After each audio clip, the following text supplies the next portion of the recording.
Quan, and like they kind of had the history of like the Cobra Kai and like more of like Kim and like her students, and like somehow like nothing that happened to Kreese actually happened to Kreese because like it was just a whole lot of like they could have split it up because I think you need this to be a long season, but I wouldn't have done 3 parts. I would have just done 2. So Yeah, I agree with that.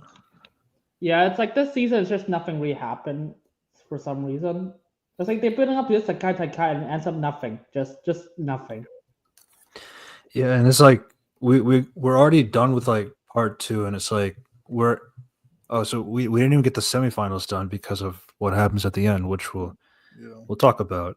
I did like in part 2 the hit, like because Daniel was so annoying, but for him figuring out that Mr. Miyagi like killed somebody and he actually did it. Like and like basically still stop talking about like it's not the Miyagi though way. Like it's a meme where it's all like, but it's not Mr. Miyagi wouldn't want you to do that. Like Mr. Miyagi wouldn't want you to do that or something like that. But it's like Mr. Miyagi actually like when he fought and it killed somebody by accident. So it's like it's not the Jedi way. Which is like accident happens, I guess. Yeah, and my whole thing about the Miyagi thing is like it's a little weird for me because like I don't know. It felt like it kept going on and on based on whether so if we were just gonna say he's a good man who had a dark past, we kind of got the point already, or it's like he's actually a really bad person, and which would probably like butcher his character. But the thing is, like, we're kind of like done with like part 2, and that's kind of been like I don't know. It's just like it feels like Danny just had to go off and do something so that he's not there all the time. That kind of thing. No, it's so weird because I was watching this. I was like, oh please, can you stop having so stupid dramas and stuff? I will say, I kind of just saw the Mr. Miyagi character. Like I don't know if you remember from season 1 of Arrow, the guy that taught Oliver on the island, the guy that was a part of like so he was a military guy and he knew all that stuff. Like the guy that taught him. I just kind of saw Mr. Miyagi more in that realm where. Mm-hmm. He's like extremely lethal, but he teaches like LaRusso like basically it's what I think they were trying to do is like Mr. Miyagi was like what is his name? Johnny. And you know how Johnny took like a bruised and battered kid and like taught him how to fight? Yeah. That's basically what Mr. Miyagi was. Mr. Miyagi, like he fought in the Sekai Taikai. He was like the #1 student or whatever, his karate, and he killed somebody. So he must like Johnny Lawrence's thing was like, I'm a 40-year-old. I have nothing going in my life. I don't have a relationship with my son, this, that, and the third. I need to give back. And how I give back is like teaching kids how to protect themselves. Like, I guess Mr. Miyagi's process is like, oh, I'm probably a big shot karate kid because, you know, he was a teenager at the time. And he just accidentally killed somebody. So I think Mr. And Daniel LaRusso was like, damn, Mr. Miyagi is more like, what is it? Not Rock. What was his name, bro? Hi, Defrosted. It's good to see you again. It's been a while. Yeah. I just want to thought Mr. Miyagi is more like Johnny and less like Daniel. Like where he's like I think that's what they're trying to get at. So. Yeah, I know. Like they've already confirmed like another film. I think with Daniel, like another Karate Kid film is coming out. Wasn't it also like Jackie Chan or something like that? Too? Yeah, he's also in the movie as well. Yay. Okay. Yeah. Before we continue on, another Reviews Corp podcast, episode 51. We talked about Cobra Kai season 6 part 1 a little bit earlier when whenever that season came out. It was like a few months ago. It was in July or something. July, yeah. So Unity and I just did that together, and we're back here again with my friend IRL Shaq from the Trikage channel. What's up, Shaq? Sir. We just did it recently. We did a stream on Kendrick Lamar's surprise drop, so go check that out. Yeah. Oh yeah. And what did you think about part 1? Part 1 was really just a bunch of exposition setting up this grand tournament. Like, obviously, like I think the best character in part 1 was definitely Tori. Like I also have a theory that Kreese ended up killing Tori's mom to basically have her come back to Cobra Kai because her only like that was like her thing in life was like looking out for her mom and Kreese is her only like what is it not like fatherly or maternal like guardian type of thing. So Right. And then like that break where Johnny knew exactly what she was going through because Johnny had went through it himself and then Daniel didn't really understand like why she was fighting, but it's like she like basically she was trying to because she had a lot of like mixed up energy and she needed to get it out in a constructive way, and like doing that in karate is better than like her committing a crime because she's like she was like in juvie and stuff like that beforehand. So I just thought like and seeing her like break in the middle of the fight when they're choosing the captains and like I just thought that was like I think she was really good. Yeah, I thought that was definitely the strongest part of part 1. I think Kreese did. Again, maybe her mom OD'd or died, but like it was just I don't know. It was just it was a little too crazy. That's my rumor. I don't know if it actually happened. I'm not gonna lie. Yeah.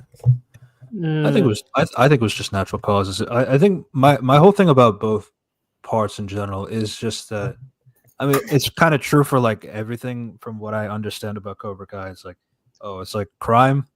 What is that? You go to jail, you get out of there soon. So especially regarding with Kreese and Silver. It's so weird because it's like there's like the entire arc in season 3 that's season 3 that Robbie got to prison, so it's so weird. It's like, oh, by the way, laws and bullshit now. Oh well. Yeah, I think the only reason I think a lot like this is another thing because I was arguing with people on TikTok whether the Cobra Kai show is fake or not. Like Kreese being caught on camera and whatever doing crazy ass shit doesn't go to jail. I understand he's rich. Maybe that's a commentary of how rich people get out of jail. Kreese going to jail. And he's like, because in the original Cobra Kai, in the original like Karate Kid, he's like in his 30s. He's 70, and we've seen that strength. Because when Robbie went to jail, we seen that strength and like the hoodlum type thing. Like, because what is his name? Kenny's brother was like on par with Robbie, and Robbie had been training for like years. So there's no way you could tell me. I know Kreese could have way more knowledge or whatever. He's fucking 70. There's no way you could tell me that Kreese can fight a jail gang. I think one of them had a shank too, and basically bitch the prison and then proceed to like escape. The only thing we really got from that was like more on like his backstory when he was talking to the shrink. There's a lot of unrealistic shit that a lot of the Cobra Kai fans don't want to like actually see that happens in the show. Like where this shouldn't happen. Like this shit is like unrealistic. So no, I mean, I'll just like, oh, just let Kreese be whatever. Just like, don't have him like please a bunch of stuff. Just have him just like, yeah, I'm gonna train you the way. Instead, the entire 5 episode is just like, hey, I just gotta do a bunch of backstabbing for some reason. Yeah, so I just got tired. What do y'all think about Sensei Kim? Because they kind of went into more in her backstory and how she met Kreese and Silver. And like how we had like a dialogue between her and Tori asked like, was it worth it? And this like being the best because like I guess she's assuming that she's the greatest female martial artist in the world or something like that. And like she says it is, but like you obviously know Kim doesn't like that. We see like through her relationship with Chosen that yeah, honestly I thought it wasn't a joke. Chosen basically I thought the whole thing with Chosen just kind of made her a little bit more charming at that point because otherwise she was like a little bit too stoic, no nonsense kind of a thing, and then having like her hair down and like putting sand out of her clothes, that's crazy. And it's like funny because her like experiencing love actually made her understand Tori more because for the longest time it was like, get that boy out your head, he's gonna mess with you, he's messing with your confidence, this, that, and the third. But then she's like, but her being a woman, she's like, damn, these emotions that we feel for these people are real. And then she's like, channel that like anger and have him feel everything you feel. Like that was like I think like she upgraded her teaching style because probably she was taught from her grandfather who like was like no mercy, no emotion, that type of thing. So I thought that was good. So yeah, it depends because there's like, I mean, I get the idea of payoff. I just think her hooking up with Chosen is way too fast. I was like, okay. Well, I mean, they made kind of chosen a joke because he was meeting with the other girl in Japan, and then he went to the house, and there was the dude there with his shirt off, and he was like, he went to the Trikage drunk or something like that. He was so drunk and angry that he was fighting every single orchid. They ruined Chosen as a character. I was so frustrated. Yeah. I thought he's not gonna come back after like part 1, and then he just bring him back. I was like, you know what? Let's just bring Hilary Shank back by this point. Yeah, once he got out of that, and like once he was like, I guess like when Kim like set him straight, quote unquote, then it's like I think he went back to normal. But like that first initial where he was drunk and like raging and all that stuff, that was a bit unneeded. Yeah. But I also get like, yeah, because like the way they had it for part 1, it just seemed like they were going to let him go for a while, but then he comes back like 2 episodes later or something like that. He was basically just there for, I think, comedic relief. And then like he gives like the quips, like the binary throws are back. Like he just gives like quips and shit.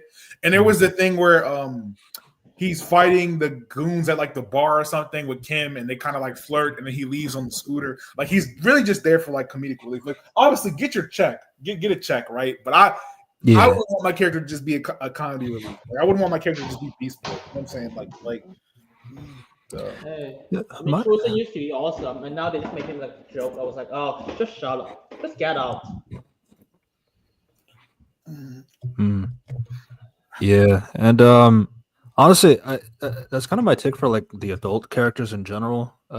Before we start talking about the Miyagi-Do characters and all the other kid characters, I just felt like with this particular part in the adults were just like every single issue was like up to the max. Like I know it's like, you know, there's like some level of drama and dramaticism and all that stuff, but like I felt like all of the characters, like there was like really no set of growth, or things are like so petty, or like things that just don't, like, again, like the whole like looking for Miyagi thing. Oh, I read a document that says I knew your master, and he immediately goes out to go look for that.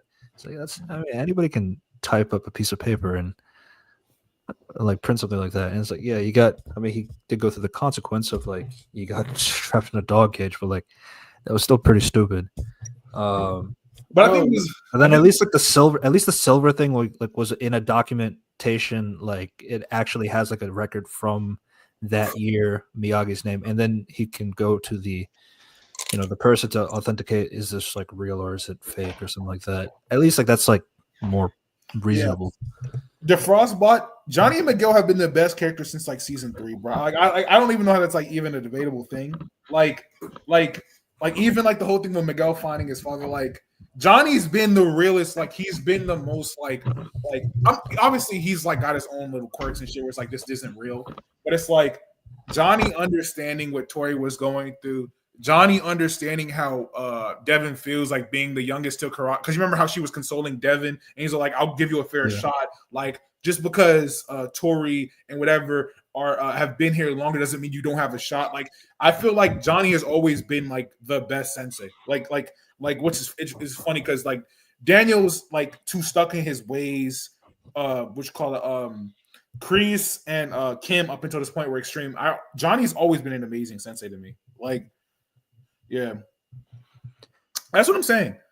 Yeah, and like honestly, I want to get to like Devin and the other kid characters afterwards. But like, what I did like about that scene in particular with Johnny is that I do feel like, you know, it is tough. Like the guilt was like eating her alive and all that stuff, especially with what happened with Kenny. She's losing like really badly on the field, so it's like. So now she thinks I don't even deserve. Like I took this spot from Kenny. He should be here. I don't even deserve to be here. And then Kenny is honestly, I understand Kenny because it's like this dude been fucking. He thought it was what is it, LaRusso or Lapusso. He thought it was LaPusso that did that shit to him. So he's all like, yeah. So I obviously understand like what you call it. Kenny, like, all right, we're gonna get to Kenny. We're gonna get because when we talk about Kenny, we're gonna talk about how much of a bitch Dimitri has become. So before we get to that, I do want to say like The only thing I found weird, so like again, I like the conversation between Johnny and Miguel on the plane. I also like the resolution of where this drunk rich guy was like really annoying. And then Miguel is the one that punches him in the face in the end. I do like that idea and stuff like that. What I don't really like is that how we got to this point, only because like, so first off, that Miguel 2-on-1 versus fight against the Irish guys, that was dope. That was probably that was the best fight, I would say, overall for this part. But when Robbie locked in against Quan and he hit that pop up. Yeah. But my thing about the Quan versus Robbie fight is like it just became too one-sided that Robbie was clearly better, and especially with how much, especially because of your name, what you named yourself, Shaq. Yeah, it's like Quan got gassed up so much, and then all that for like not really being. No, and we're gonna talk about it because the power scaling in this shit. Like, I'm sorry, I'm gonna get to this, but like it really don't make sense because we see in the little talk out tournament, we see like Dimitri, who's been asked the entire tournament. Throw hands with Yoon. Yoon was the pupil before Quan beat Yoon, right? Yoon is still number 2. Yoon is still very good. Dimitri, you've been asked the entire shit. You don't even want to be here. Now, I know, obviously, you didn't have your best buddy. You didn't have your binary, bro. You shouldn't be able to fight with him. At least Hawk wants to be there. And then, like, obviously, they tag teamed him and tired him out. But Yoon should have walked Dimitri down. Dimitri is so annoying, bro. I don't know, but... Yeah. And I do want to get to Dimitri a little bit later because I do understand that there is like a bit of a... Are you going to MIT, though? Like... No, there's like this entire thing is just like, hey, we talk about going to MIT together. It's like, and then he doesn't. I was like, okay, wait, what is the entire conflict? I mean, you promised a lot of stuff in your childhood. You just didn't commit to it. So the entire conflict, from understanding Uni, is when they were both losers. When Dimitri and Hawk were both losers, or Eli, their dream when they were the binary bros, they were like, we're gonna go to MIT. We're gonna make big money. We're gonna be like cool robotic nerds, whatever. Hawk, obviously, his shit is changing, but Dimitri is still like the nerd. He's just the nerd that kind of got cool because he got a girlfriend now. He got a girlfriend that likes him for him. So it's like way out of his league, by the way. But I'm gonna leave that alone. And then we're gonna talk about him cheating on her. It's crazy, but yeah, we'll get to that. I'm chilling, but like. So, like, basically, Dimitri still said the same, which is fine. But, like, also, Hawk changed as an individual. He's like, maybe I don't want to maybe I want to go try to do martial arts out of college. Maybe I want to school with a car. Like, and Dimitri doesn't understand that the fact that you could, MIT is still great for you, but other people want other things. And for friends, you support me. So, if I don't want to go to MIT, if I want to go to, like, the UFC or some shit, right? You should support me because if you're gonna do like some robotics presentation at MIT, I'm pretty sure Hawk will show up because he doesn't have no beef with him. It's just that's like Dimitri just doesn't make sense because he started out as like the most like a senseful or like person like with the most common sense, and then now it's like you just became an asshole. Like also how he treated Kenny. Also because he used to be like the one that got bullied a lot in his original introduction. So it's like he's just doing it back to other people and not even realizing it. Yeah. And then we're gonna talk about it, like how he treated Kenny. Like you can't just ask what the fuck happened instead of thinking, oh, Kenny's gonna set us up. Oh, what's wrong? Like you can't just ask, oh, Kenny, why are you here? Oh, I'm subbing for Devin. I mean, if they say like, oh, if they ask Kenny, we're like, wait, why are you here? It's like he'll just say, well, Johnny told me to get here because we need a replacement. And we need a replacement, and it would have been simple. It's like, and he asked, why do you need a replacement? Oh, because when I shit myself when everybody saw that, Devin cheated. And Devin is fine with telling, because Devin is cool with that, right? Devin obviously knows she's out of her realm, because Devin really hasn't had a good fight in the tournament. She knows she's out of her depth. So it's like, oh yeah, I cheated, or what you call it, and upset his stomach so Kenny wouldn't be here. Like now obviously Kenny we're gonna talk about Kenny, like still coming through, not falling for Silver's tricks and actually like putting on work. Because Kenny had the 2-on-1. But it's possible. I just think that it's too much of a leap for that. Especially he just got there. My whole thing is like the weird thing is like the pacing is also it can be fast in some things and really slow in other things. So it's like that's an overall season problem. Why don't you just fucking ask him why you're here, bro? Because they all saw you shit yourself. So if I say that, it's not hard. Like if just ask me. oh, so why is Devin getting subbed out? And so like, because Devin actually shouldn't be here because she cheated, but we're cool because Kenny was cool with Devin. So Kenny is cool with Devin, who originally took his spot and embarrassed him. You think he wouldn't be cool with Dimitri and Hawk if they just asked him what happened and he explains it? You know what I'm saying? It just didn't make any sense. Bro. But I just wanted to say this point before I forget about it. So what I was saying about I like the interaction with Miguel and Johnny in the plane. My issue is just like the fact that after that fight happens, then he has to go home because his mom could die from the childbirth. Yeah, from the childbirth. Then they fly all the way back, go there, everything is fine. Then they have to go all the way back. It's like it was just kind of a weird way. If that was the way to bring, it just seemed like all that was mainly just for Kenny to be in the tournament now, which is like, I'm sure there's a better way to do that. No. There probably is a better way to do that, but you have to think about it. Like, yeah. I knew they were setting up Kenny because you remember in the first part where him and his brother were fighting them, and they were like, "You don't want to do this," and this, that, and the third, and then Kenny got hold at the tournament. So, like, you know how bad it would be for him not to get like a resurgence, and like all the people that like Kenny are like, "Oh, well, he just shit his pants." And never went back to karate, and it's like he's not even in any meaning anymore. It would just be a lack of a character because, like, you build up Kenny as this big person in what is it, season 4, right? With Robbie teaching him and shit like that.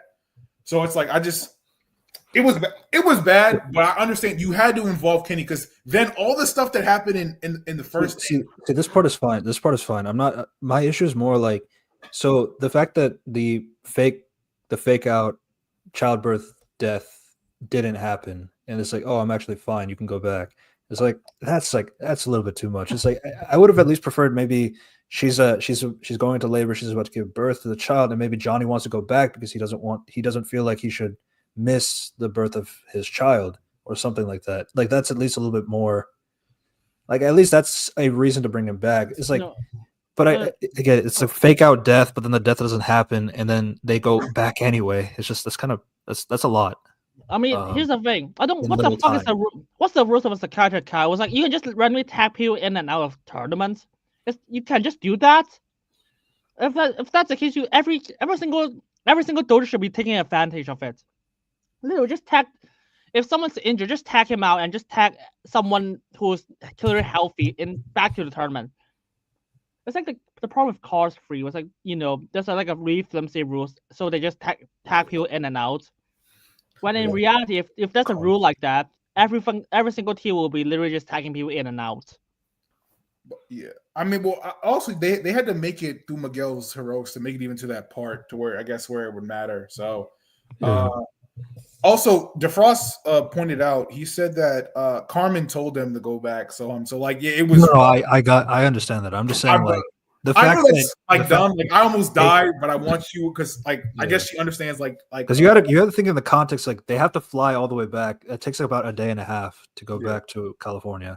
Then they have to go all the way back another day and a half to do that. It's a lot. It's a lot in little time is what I mean. But yeah. But again, it's like I still appreciate the scenes for the conversations, and I appreciate because like that rich guy was being annoying and he got what he deserved. But yeah. Do you want to talk about the villain side, like Kreese and Silver now, or do you want to save that? So I mean, we can. Kreese, like Kreese just being a dickhead. Like Kreese just being a dickhead. Terry being in the. You remember the Terry jacuzzi scene, which is like synonymous with like when he was introduced in a little Karate Kid as a villain. I think that was great. Kreese just like still having money and like finding the dojo teacher just in a fight club where he like killed a man with like some exploding kick cart technique or some shit like that. That I guess, and it also makes sense because when Sam saw Sensei Wolf put hands on Axel because Axel messed something up. Like it just shows you that like Terry Silver, like, which is funny because he didn't even want to come back to karate, but then he got pushed into it. So yeah. I don't even know what to say about Kreese and Terry because like okay, here's how they got out of jail. There's like Kreese's skills is like what? He has a PTSD, so all his charges are dropped. What the fuck? Like how many years is that? How many years ago is that? And the fact you actually not you don't. This is not even like an immediate situation. You literally plan out this escape. You fake the blood. You assault a lot of people. You take their costumes and leave, and you fly to fucking Barcelona for this.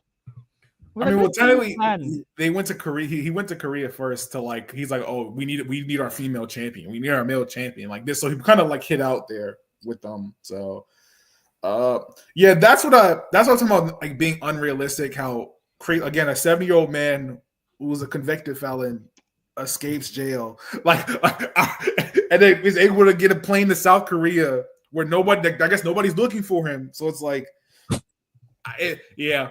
But like the Silver shit makes a little bit more sense because like the Silver had like amazing lawyers, so he just never went to jail. Which I don't. They had hard evidence on him, right? But he just never went to jail, which is funny. So he's got to put all his financial propriety into dojos only. It was like Terry is like, oh, but you see the witnesses are bad. And there's like no evidence. I was like, dude, there's security cameras for this. There's legit footage of him being yeah. I mean, it's like, and there's the fact there's a lot of people who literally listen to like Stingray's testimony, or like even Corey was there. Yeah, it's so weird. I mean, I don't know. It's like, what is Terry's plan again? He just got buy another dojo just to beat Cobra Kai. He wants to just push his influence, but he doesn't like. So I think like Terry just basically is like another huge corporation like Walmart or something like they just want to push his influence. Like, so not necessarily like away or martial arts style. So like before it was through Cobra Kai, he would push his influence. So now it doesn't really matter who he pushes. He just wants to push his influence by doing the best. And you see like he has Zara, like we see through the captains. Axel's like the unbeaten champion, right? Zara is like the social media darling who's pretty or whatever, and like has these sponsorship and this sponsorship. So like they're influencing in their own way because you have the one that's good. And you kind of have like the Conor McGregor-ass one was like, oh, we want her to lose or this, that, and the third. So it's like I think Silver's just trying to push his influence, and it doesn't really matter. Like he's doing it through karate, which you could do it in so many ways. He become a politician. I don't know what the fuck he's doing it through karate. Like he was trying to become a politician, but I think that's like what Silver's plan is to push his own influence, which it is what it is. I mean, it's like I was like, dude, you failed once already. Do you want to do the same plan again? Well, this is so stupid, guys. Terry, what the fuck? I guess he could say like because that is like grade A level pettiness. Yeah. I think it is I'm pettiness. Sure Kareem is that kind of hater. I don't know. Yeah. What do you think, Shaq? No, I think that is pettiness. Like because my ops have dojos, I need to have a dojo. But I guess also from a logistical point, because these dojos get like the kids that are like beat up and this, that, and the third. So if I can influence the next generation, I can like control the world type thing, I guess. But again, you could do something else. Like you don't have to, it doesn't have to be a dojo, but yeah. And my whole thing is like, and I guess like after this unity, then I'll let you also go as well.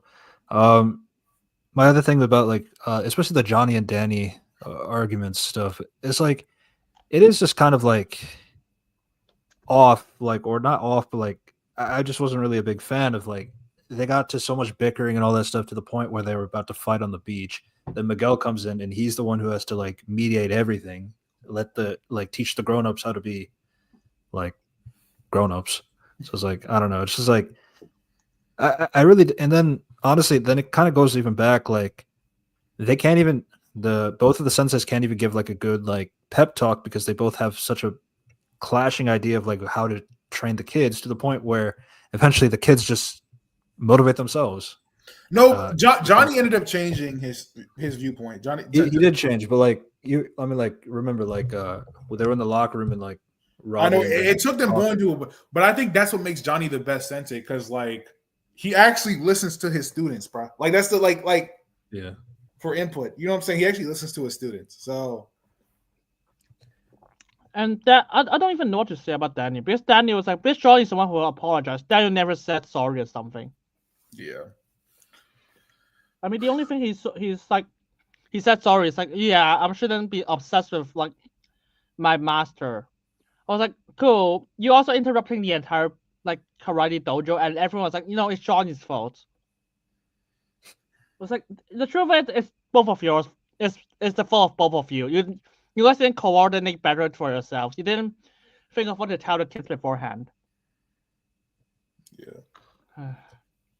And what we've the two of us have kind of talked a lot about like the adult characters. Was there anything else you wanted to add on? Quan's a cartoon character. The girl is Oh no. The adults. The adults. No, Silver is just. I don't even know what to say about Silver. Silver is just a cartoon now. My whole thing also, like, I gotta talk about the guy that's running the thing that got knocked out, bro. Oh.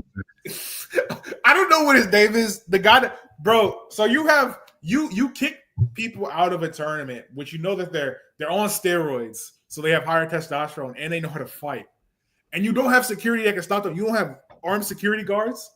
That was my whole thing about the like that doesn't make any sense. We're legit in a tournament where people know how to kill. Like people have died, is blood. Like they're teenagers, so it's like they're not adults, but it's like they're like if a 16-year-old with course it was the Russians. If a 16-year-old with like teaching and skills could probably kill somebody that doesn't know how to fight. Like it was like you guys don't have pepper spray. You guys don't have riot gear. I'm not even gonna say a gun. Like what are we doing, bro? Like a baton? Like no security? No. Okay. No, and the fact that the entire thing is just gone because you knocked out one guest, like a few guests. I was like, no. This is like the best tournament in the entire world. There should be a lot more judges and stuff. Yeah. The judges are there, but there's no security. That's the problem. Yeah. No, it's like again, like that was my thing about episode 5. It's like my whole thing about like this season in general is that I felt like a lot of it is just like there's a lot of dragging, or some of the drama is just like going on, and like I think like if you reduce the episode count or just be done by now and not have to go wait for another part in February, then it's like okay, I can at least tolerate that. But when you get to episode 5 and then you get to the brawl scene and it's okay, so I understood the brawl fight when it happened in school. It felt like it was built up naturally to get to that point. But here now there's like, I mean, isn't that kind of like a meme now? Like there's a brawl like in every season or something like after that. But yeah, here it's like the Sekai Takai, the one of the largest thing, and it's like it's also being broadcast live on television. Everybody can see on the TV. First off, the cameras aren't turned off at any point. Just everybody gets to watch the brawl going on. And I don't know, it just seems kind of disrespectful because, like, isn't karate all about learning about using discipline, patience, and, like, control? No. So I think and all that stuff. So everybody has anger problems to, like, everybody goes into, like, you gotta think about it. So, like, no, that's, like, so I think that's, like, the whole thing, like, with the Miyagi, like, the Miyagi-Do way is, like, because the only one that's like patience, control, that thing is really Miyagi-Do. We've seen the other dojos. We've seen like I'm talking about like karate as like a discipline. No, like, yeah, karate is karate. No, is but that's the thing. So they say karate, but the Yeah. Brazilian people were doing capoeira. What is it? Cobra Kai.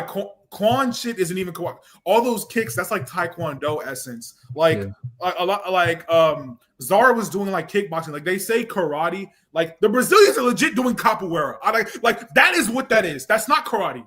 Like yeah, I get it. Like they call him a Brazilian hawk or Spanish hawk with the little beads in his hair or whatever. Yeah. He tried to do a little nah way. I don't know if y'all seen that shit. Nah way. He was legit doing capoeira. That's wild. Yeah. I get that. But like it's still like okay. The fight only got to happen because this Russian guy who you kicked out for having steroids is able to come back in and punch you in the face with no security guards or anything to keep you protected or to have this happen in the first place. And that's what causes this whole fight in the first place. I mean, you also got to think about it. Like, I understand. So obviously, there's other shit. Like, I understand Zara wanting to beat up Tori, right? Mm-hmm. Because she's been chosen for everything, and the one time Robbie chooses somebody, like she's like the princess. She's never been like not chosen. And then Quan losing to Robbie and feeling like Robbie like got a cheat or feeling like Robbie doesn't deserve that. Axel is legit the most annoying nigga ever. Cause it's like Sam was nice to you, and yeah, you read it wrong, but that's not Miguel's fault. How that's not like I wasn't even there. Why are you mad? Why are you mad at me? And he's has to like, and like he, if anything, he should be mad because like you tried to kiss my girlfriend. It's like it's because he's just like, dude, it doesn't matter. I don't care. It's like, and then Sarah. I don't even know what to say about Sarah and just like Axel. They didn't even do anything with Sarah. They're just like she's just like an obstacle, a wall. She's a social media influencer, and she's just mad. She doesn't have any followers, and she just try to fuck everyone. Literally, that's her character. She wants to fuck everyone. Social media influencer. She was low key trying to be like friendly with Tori, and she like. But this is the thing. That's like again. This I don't need to. So it's Zara far toward the end, but at first, Tori legit excluded her from the group. Like excluded herself from like the group.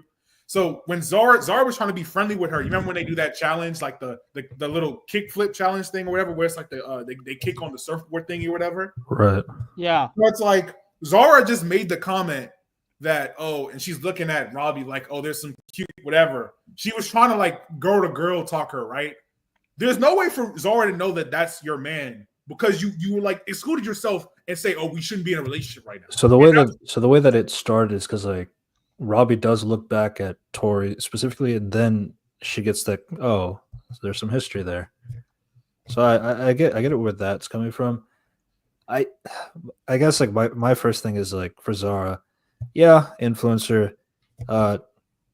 Also, I mean, she definitely has like all that skill though. I mean, like, you know, because Reina Valadingham, the actress playing her, she's a 13-time Taekwondo champion. So you can definitely see that in the like you don't really see a lot of stunt work or anything like stunt actor kind of thing, but yeah, I mean he got to the point where gets Robbie in a room, he's drunk, he can't remember anything, so but I do, and it's you put rape. It's I don't even know what to say. I mean, do you know how fucking Tori found out? She just randomly exit a floor in the place when they just exit the room, and she just go back and that happened a few times. Like the elevator just like opens, and like the people they need to hear the conversation from. No. So it's very convenient. Yeah. But I will say, in Robbie's perspective, because didn't Robbie think that Quan kissed? Didn't Quan kiss her or some shit like that? Did she like or something like that? Robbie just thought like that was like that Quam and like Tori were a thing, but they weren't. But that's kind of, but like in this context, like with Zara, Robbie's completely drunk because he had rum and coke, so he just doesn't remember anything.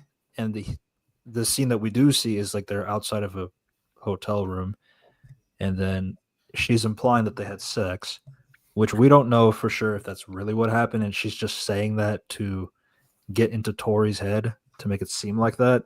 That is cope, to be fair. But yeah, it's like, I mean, it is still there. It's like it's very strong implications there. That's not good. It's not good. If it was basically the role reversal, if it was a guy who did that to a girl, then what would you say? That kind of thing. Yeah.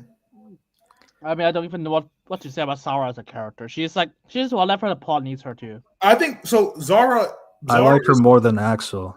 So I think, well, because she has more character. Zara is legit. You remember the popular bitch that Dimitri? I forgot what Dimitri's girlfriend is. Jasmine.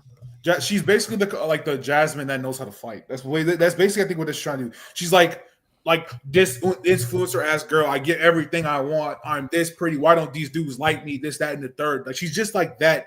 You know what I'm saying? Like of course you like me. Like you know what I'm saying? Like she's just the karate equivalent of Jasmine in season 1.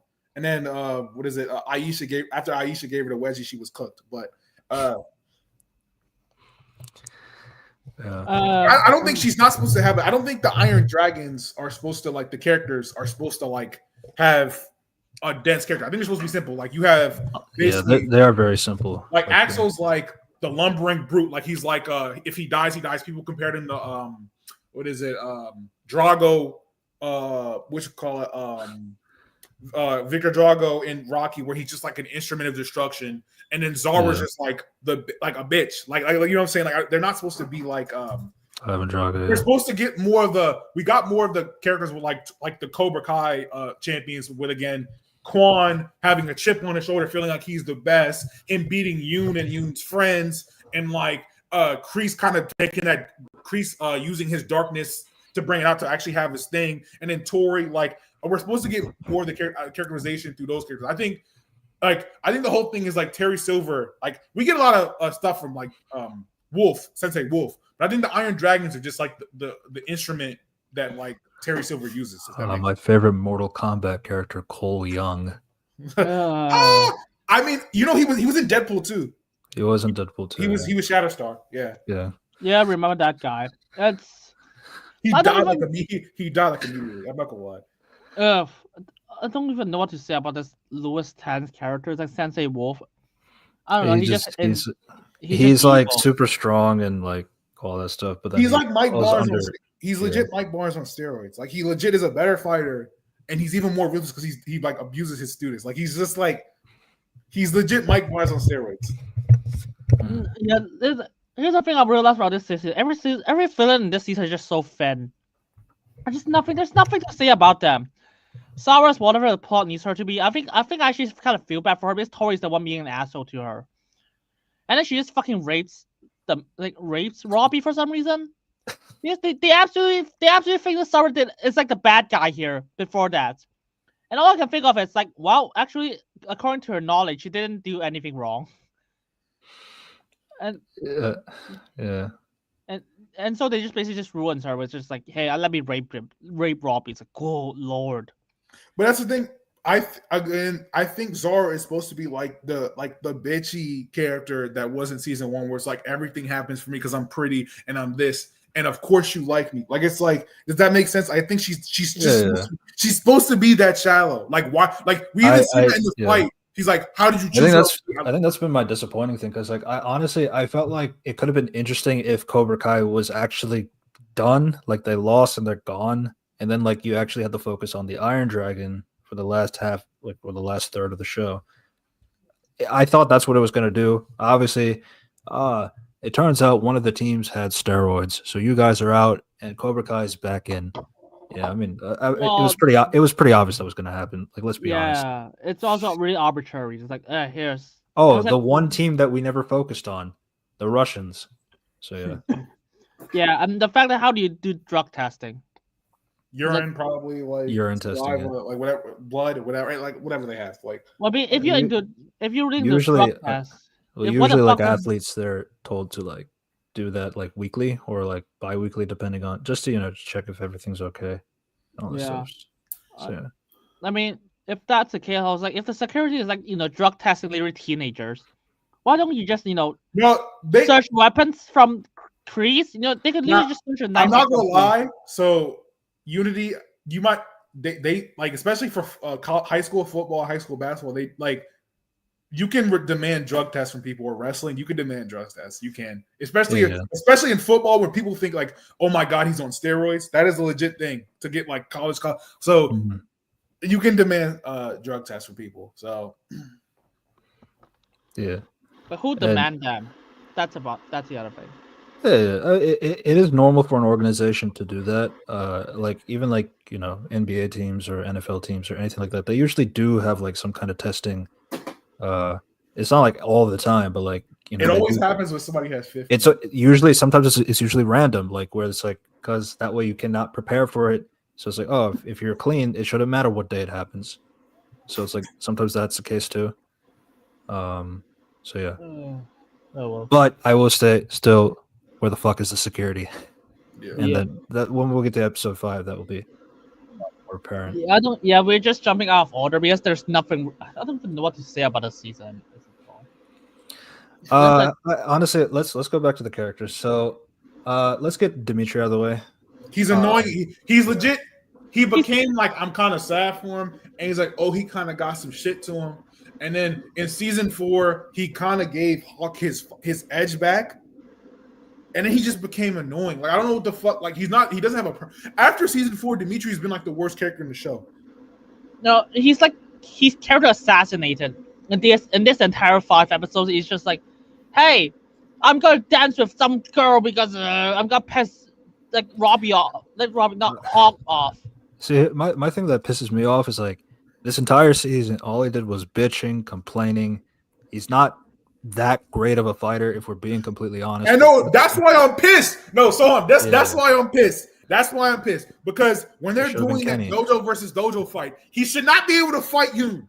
Yoon was the champion before Kwon, and if Kwon got some darkness in him, Yoon is still amazing. Yoon should be able to walk him down. Yoon should walk him down. It should be Hawk who actually gives a fuck about this shit and who's actually been training and actually had a couple moments that should beat him. And not it shouldn't be both of them, because Dimitri shouldn't be able to hang with Yoon at all, bro. That pisses me off, bro.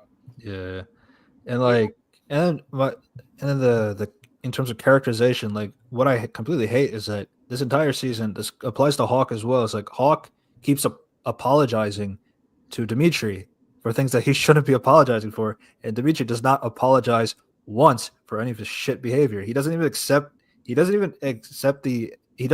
the fact that he literally danced with someone when he was told not to do that, when he has a girlfriend at home who was way out of his league anyway. I have to mention that again.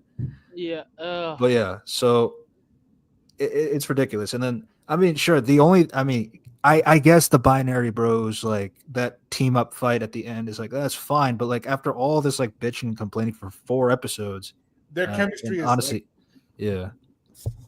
And again, there was a large moment in that fight before Yoon was even tired, where Yoon is fighting hands on hands with Dimitri. Dimitri, in any of these rounds of the fight, has not got a dub, and he has told us, at least I'm going to MIT. He has not got a dub.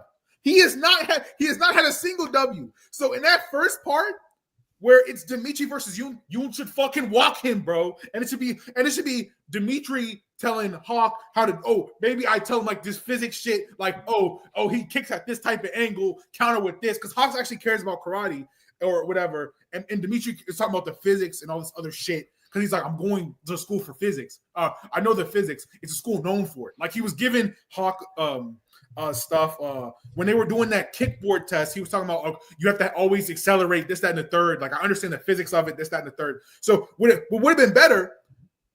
Yoon beats Dimitri's ass.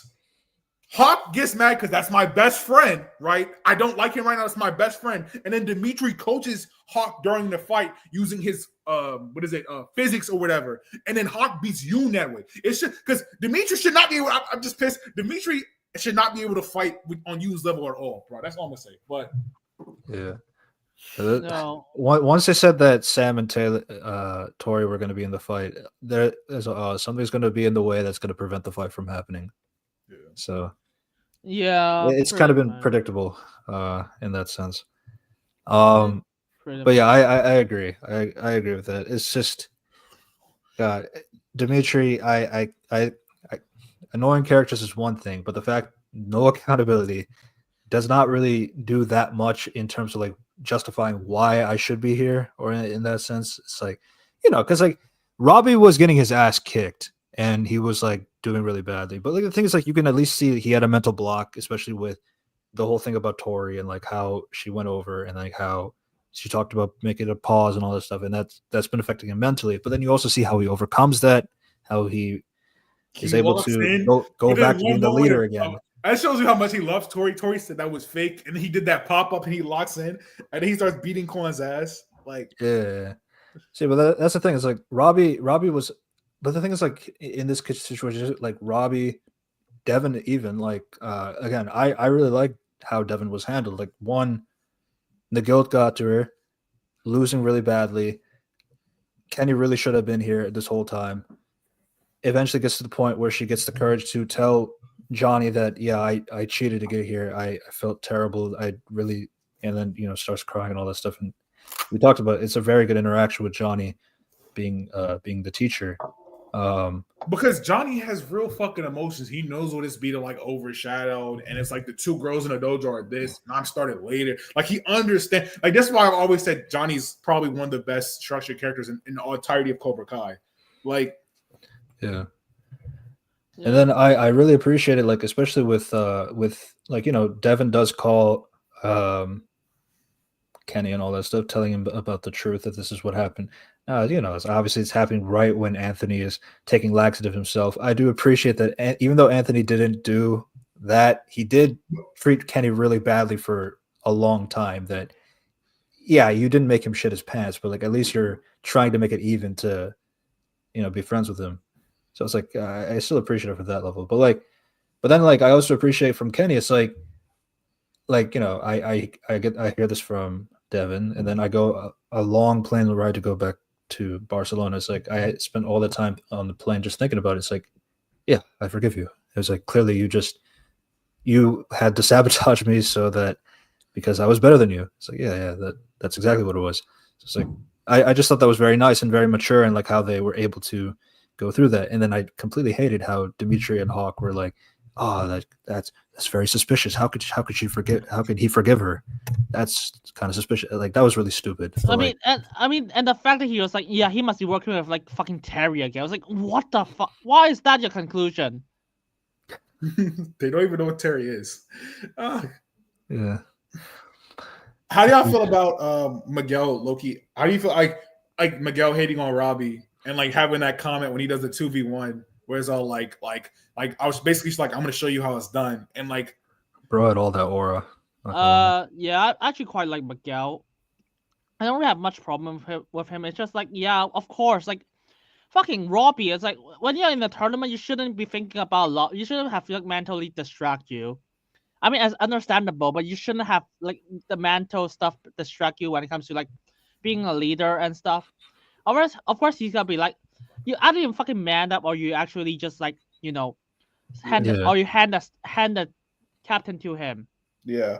What I really like about Miguel's shit is like, even though like he's extremely stressed, he doesn't let the world know his problems because like the whole shit with Miguel is he doesn't know if he can afford because he's trying to go to Stanford. He doesn't know if he can afford it. And then they said the second attack you can get scholarship money. And obviously Robbie has the whole thing where it's all like where Robbie's future is karate too, but he's thinking about Tori. But it's like, unlike Dimitri, he's not saying, "Oh, I need this for scholarship money." He's like, "Oh, I just want us to win so we can win as a team." You know what I'm saying? And you're not doing it. Like, sometimes you need somebody to kick yourself in the ass. You know what I'm saying? Like to give him ass. And he was hard on Robbie, but then obviously he teed up, and it got to that. He basically he allowed he said like, "Robbie, you'll have your moment." Like, and basically said like assured him like.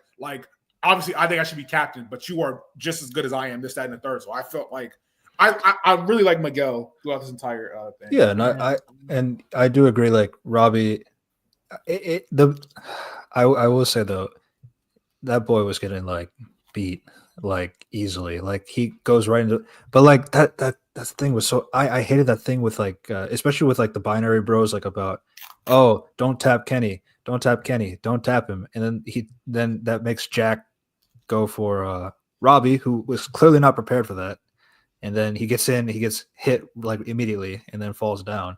That was ass.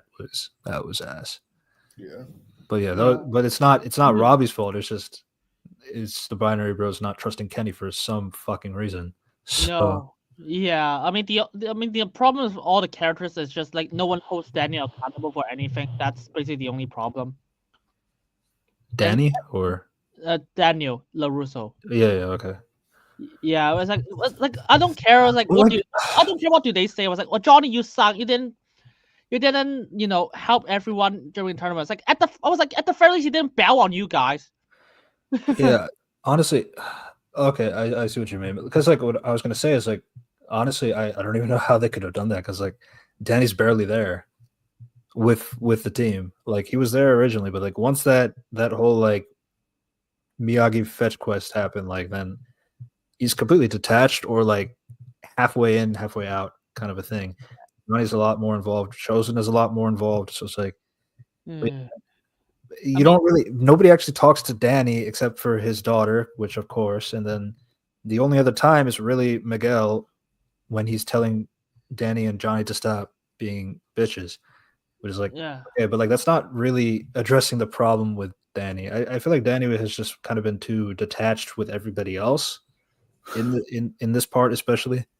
So I think it's just the future because Rob, like I think you're seeing the difference between him and Johnny's character because Johnny, they both adapted like their dojos, like I guess you say mantra or lifestyle, and Johnny obviously like no relationship with his son, drunk, not a lot of money, this, that, and the third. So he's had to change in order to be successful.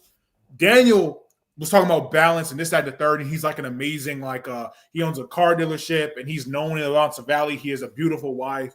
He has 2 kids that, you know, like they love him or whatever. Like he has a legacy. So it's like, in Daniel's eyes, he can't do anything wrong because I've always been winning. You know what I'm saying? Like I don't need to change how I've been doing things because I've adapted this Miyagi-Do strategy. I beat you in a fight. I've been winning in life. So why do I need to change? Which is just, obviously it's annoying, but I understand the logic. Does that make sense? Like, obviously Johnny's going to change faster because the shit, when he sticks hard into like no mercy, whatever, he fucks up. He was fucking up in life. You know what I'm saying? So. Yeah. Also, that was a good point too about Miguel in the plane ride as well. I think because especially, I mean, winning a 1v2 is a lot. So it's like that ego boost was deserved, but he did humble himself and was able to. Yeah, but like, you know, because like with especially for Robbie's character, because like you need to know that you're going to be the leader and I got your back, and that's all that's really going to matter. If we lose together. That's all that matters. So I do appreciate it from Miguel. Miguel, I would say probably the best character so far. No, Probably. Yeah. I mean, it's just yeah. They just all have the same problem with like Daniel. Yeah. I think I saw a room. So Joel Omari Duena was like did a podcast. He talked about like what is it? He said part 3 is gonna be for Miguel fans, and I'm already hypothesizing because because the fight's supposed to it's still gonna be Robbie versus Axel, and I feel like and I saw this. Robbie's gonna be doing well with Axel. Axel's gonna beat him. And then Silver's going to say some nasty shit. And Axel's going to basically what happened in the first, you remember what happened in the first Karate Kid? Where it's all like the guy before Johnny like messed up Daniel's leg or whatever. Right, yeah. Right.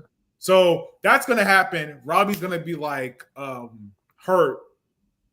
And in order to actually beat Axel, it's going to be Miguel. So it's good because it started with Miguel. I feel like it's going to end with Miguel. And it's going to be like basically Miguel's been fighting for his future so much that he's gonna be like, I have to fight for my brother now. You know what I'm saying? Like, because I think because we're talking about that plane ride scene, he's all like, you're also my son too, and like Miguel starts to cry or whatever.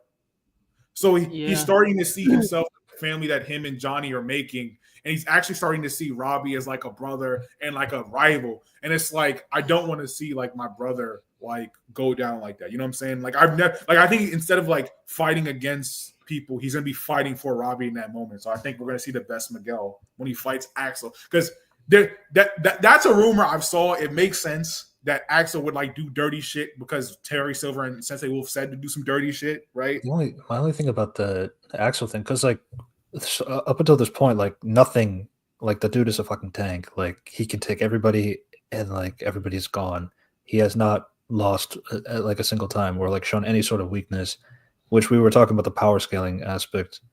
But then like also it is like with how this part ends, like now there could be something that hits Axel, particularly from the emotional point of view. And we'll talk about that towards the end. But again, we saw Miguel, we saw in part in season 4, Miguel was trying out new moves. Like, you remember that tornado kick? And he like fucked up his back. He hasn't done that shit anymore. So yeah. I feel like instead of I not Miguel. I meant like for Axel himself. No, like, I know that might be the thing that weakens him. Oh, it's him having to do dirty shit, like feeling bad for like what happened. Yeah, but yeah, they said if he might stand up to his abusive sensei. I think that's another. I mean, as well.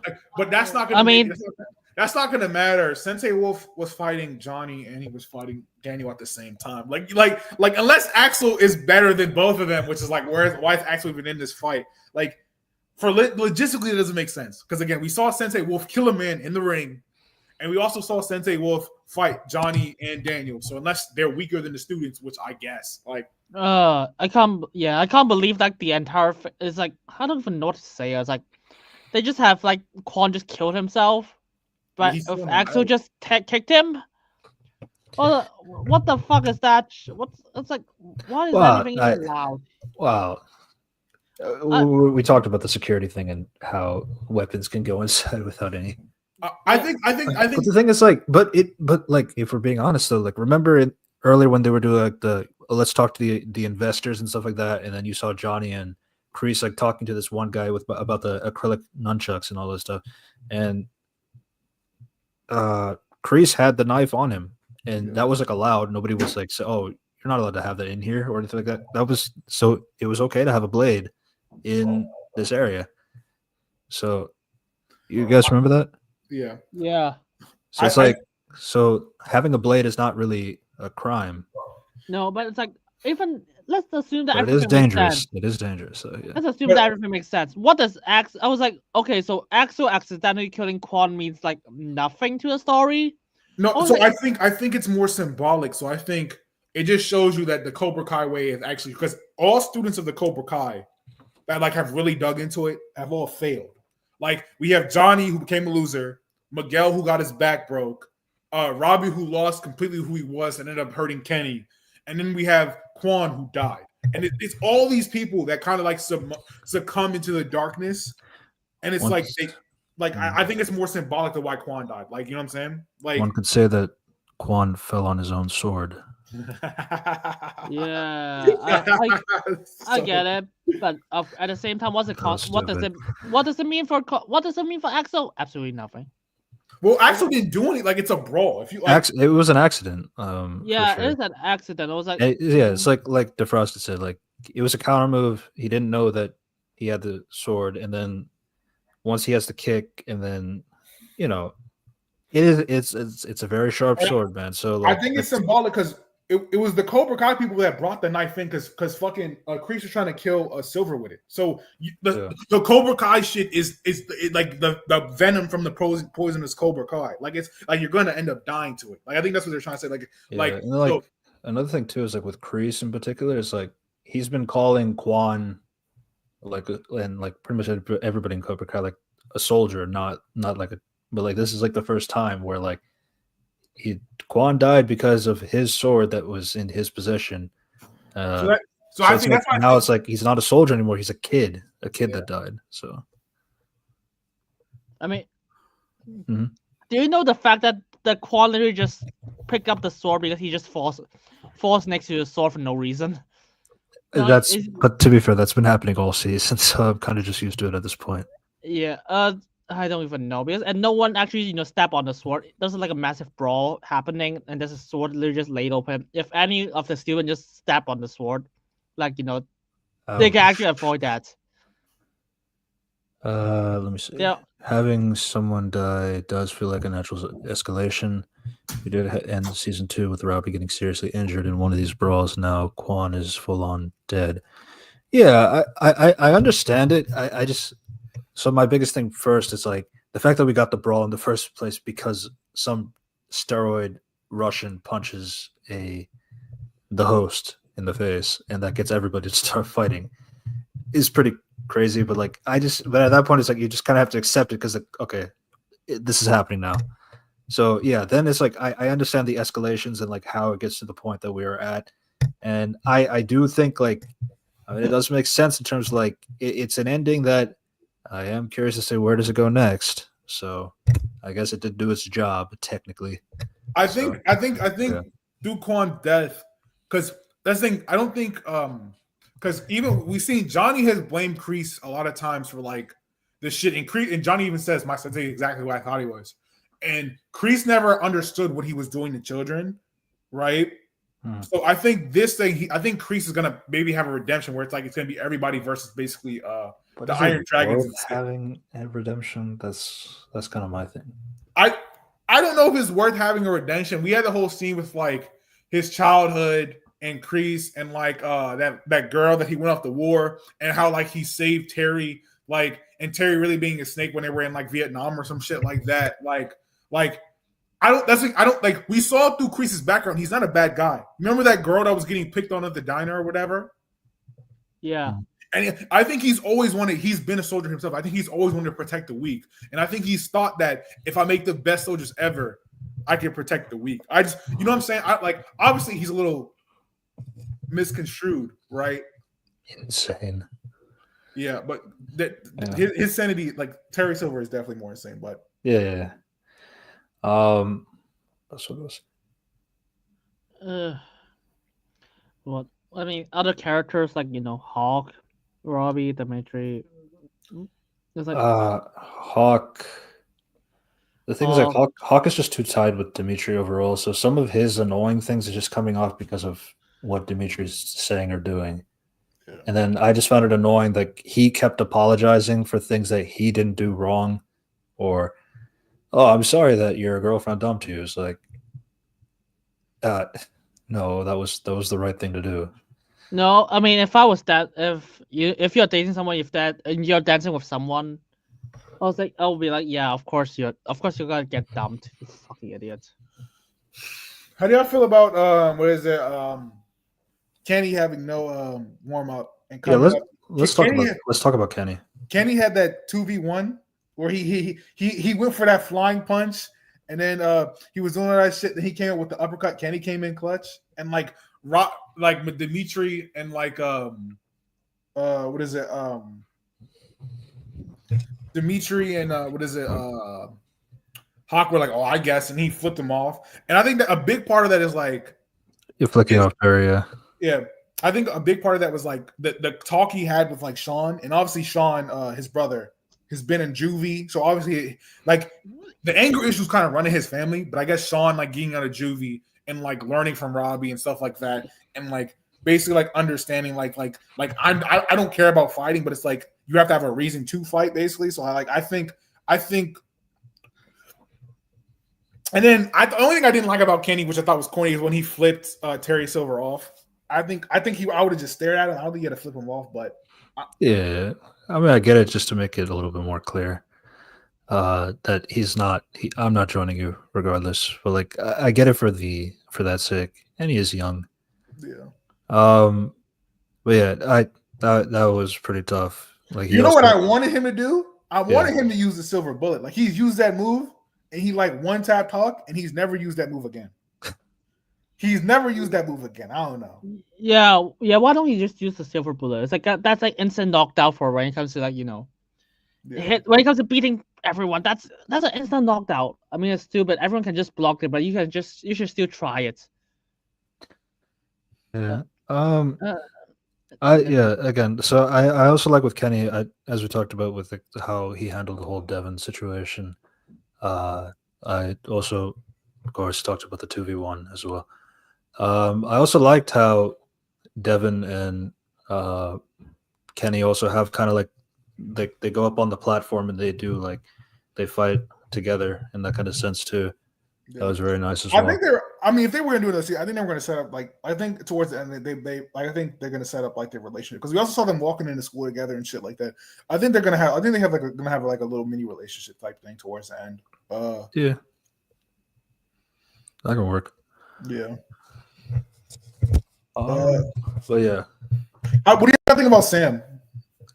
Sam, she did nothing. No, she was so annoying in season 5 when she was like basically like blaming Tori for everything. I really have nothing to say about Sam. Here's the thing. What does Sam do in the entire season? Sam is just Danny, but a kid.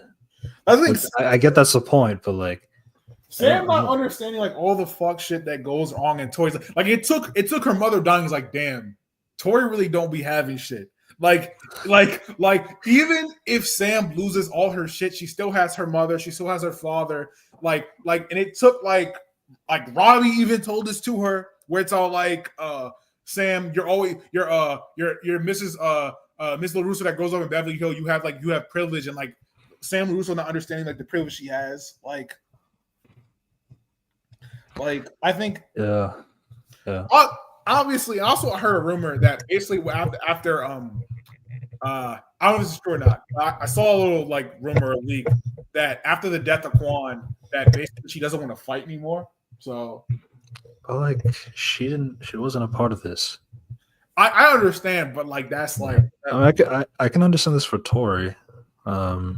No, but I think Tori needs it though. Tori does need it. Sam is just like, I mean, well, again, seeing somebody's death is like anybody can react to that, even if you're not a part of it or anything like that. Anybody can react to somebody dying, especially to a sword like that. What what does Samuel contribute the entire season? All he did is like, No, Axel is actually being abused. I think the biggest thing was especially in that last fight where Tori thought it was just her versus the world. It was me and my mom and Kreese versus the world. And then I had Robbie, but then Robbie kind of betrayed me. So I think the biggest thing is that in that last fight, I don't think Sam was the thing though. Like Sam was there, yes, but Robbie had more of the. No, I know Robbie had more, but I just think someone is like she sees her like as a sister, like like because didn't Sam have a line was like you get like she's like I always have your back or some shit like that. Yeah, it was like it's to the sense of that. It's like where because Tori was thinking I'm because the whole reason she went to Cobra Kai is because she didn't think she was gonna fair shot. She thinks she's isolated in the world, and the only person that was really like I guess she thinks on her side is Kreese. You know what I'm saying? So yeah. I mean, like, yeah, her conversation with Tori in the first episode was pretty decent. Like I'm not really mad or anything like that. I get where you got to this position or like why you decided to choose Cobra Kai, all that stuff. And honestly, I am kind of curious, like, like how it ended with part one. The cliffhanger was that Tori joins Cobra Kai, but then the start of this part was like. They're not really mad about that. Not really, at least. I mean, like, it seems like all the kids like seem to understand like why this decision was made. Well, I mean, they would be complete assholes if it's like they like because it's like what Johnny said. Because Johnny said she should have fought, she wanted the chance, but then they were gonna basically Sam, what is it? Daniel and the wife were like, "Oh no, you can't fight in this thing." And the only thing Tori had left was karate. And like to have that taken away, like I think you just understand, like her mother just died. Let her at least like fight, like get her demons out, and I'm gonna be here at the end because that's what Robbie. That's why I fuck with Robbie. Like even though he wasn't in his head, Robbie was all like, Robbie always like was telling her throughout the second part, like I'll be here for you. Like we can take like he was always trying to say like I'll be here for you. Like I'll wait. You know what I'm saying? Like. Yeah. Like he was patient, you know what I'm saying? So. Yeah. Unity mostly for the Sam part. It really is just wow. That guy Axel is getting abused. That's not cool. Let me be nice to him. Oh, he thinks I'm pretty. Damn. I mean, sucks. And then there's some ninjas, and then those Cobra Kai just teleport to just try to beat them up because reasons. Literally because reasons. So, I really don't have anything else to add for Sam. Let's talk about the Cobra Kai gang. Again, Quan, obviously, like Quan is like the great like Cobra Kai student. Like we found he's very talented. He's got a chip on his shoulder. He doesn't take himself serious, and then like. Fucking Kreese gets in his head to be like, make them see you as the number one. And then we had that whole good ass fight where Quan beats Yoon and the two other Cobra Kai students. Yeah. So I think that was really good. Yoon is more or less just like after he gets beat by like he was kind of Quan's rival and he gets beat. He's kind of like Quan's lackey. Like he cheers for the nigga and shit. So it's like whatever. That's really it. And then like we don't really get any more from the Korean students, and it's like just Tori. So like again, how do you feel about Tori, I guess? No, yeah, it's just Tori is weird. I don't I don't know. I'll go back to Quan first. Quan again, like for me, I wasn't a real big fan of the Cobra Kai side in general because I just thought how Kreese escaped was really stupid. But it just got to a point where I had to accept it. But, I'm gonna jump into this. People were telling me the stuff Jack was kicking it was not unrealistic. A 7-year-old man breaking out of jail and fighting people with shanks. Okay. I like I don't know. Yeah, so that was kind of my thing about part one. Is like I was enjoying like pretty much a good amount of it, but then it's like it's just the Cobra Kai stuff. I just don't care. I mean, at least Quan was like entertaining. Like he was a good villain. He was a good villain, and like beating Yoon and all that stuff that was really good as well. And then it goes into part two. He pretty much is just like he is very talented at fighting for sure, very skilled. He does keep spamming the same move a lot, but I mean, if you're good at it, you might as well use it. And he's winning, so that works too. But then, like outside of that, yeah, he's a shit He's talker. no, Shit yeah, talker. he's just a cartoon. That's all. I mean, he just hates the Cobra. He just hates Miyagi though because his sensei said Because so. his I sensei guess said so. Yeah. that's basically his motivation. Why does he hate Axel? He beats him, and then he just tried to beat him again. He lost, and he's It's like it got to the point where he wanted to kill Axel. holy But it's like, shit. yeah. Such jumping conclusions. Yeah. No, I think I also get it because like nobody can beat Axel, and it's like the only thing that seems to will probably do anything is a blade. no, It's but like, that's the thing. So I think they're doing that on purpose, symbolic, like what the Cobra Kai route gets you, like because Quan obviously is like he's Cobra Kai, like he's an amazing fighter. It's no mercy. He takes cheap shots. Like when he took that cheap shot on Robbie, nobody told him to do that. He did that on his own. You know what I'm saying? yeah, Like when he set them up for failure with that trick for like with the hip check, yeah. like when them all sitting in the room. Kreese didn't tell him to do that. Like before, Kreese would like give like when Hawk was the Cobra Kai student, right? Mm-hmm. Kreese was like telling him to do shit, and like that's what he started Miyagi medal and all this shit. Like Quan had all this shit in his thing, playing mind games with Robbie. Kreese didn't tell him to do that. At least we don't know, right? So I think Quan is just the epitome of like what that Cobra Kai like shit is. Does that make sense? Like No, yeah, I do. I mean, I get the idea, but at the same time, he's just not that developed. At party, he's just literally just a cartoon. That's how I describe him. He just, I mean, and then you just, if you want to say that, and then you just look at Johnny or other Cobra Kai characters from like Cobra Kai, or even just the Karate Kid movie, there are like a lot more just shit talkers who hate you. no, they also no they. So if we're gonna talk about Hawk, Hawk broke Dimitri's arm, right? Like fucking Robbie did that backflip kick thing where he like cracked Kenny in the face. That was so wild. That was so when he did that backflip kick thing and like kick Kenny in the face. Like they all like have a moment where it's like they show no mercy. Quan was just like, no, I'm gonna show no mercy and I'm gonna kill him. Like yeah. But yeah, like with Quan, I mean, all the way through is like I think like he is like entertaining. I just think the actor is like really funny and like how he like delivers himself and like how the uber confidence and like and all that stuff. And obviously it gets like my biggest thing about Quan in particular is especially where he started to crumble is like when that Robbie fight happens and like Satori tells Robbie the truth that he needed to hear, and that just like clicks everything in Robbie's head.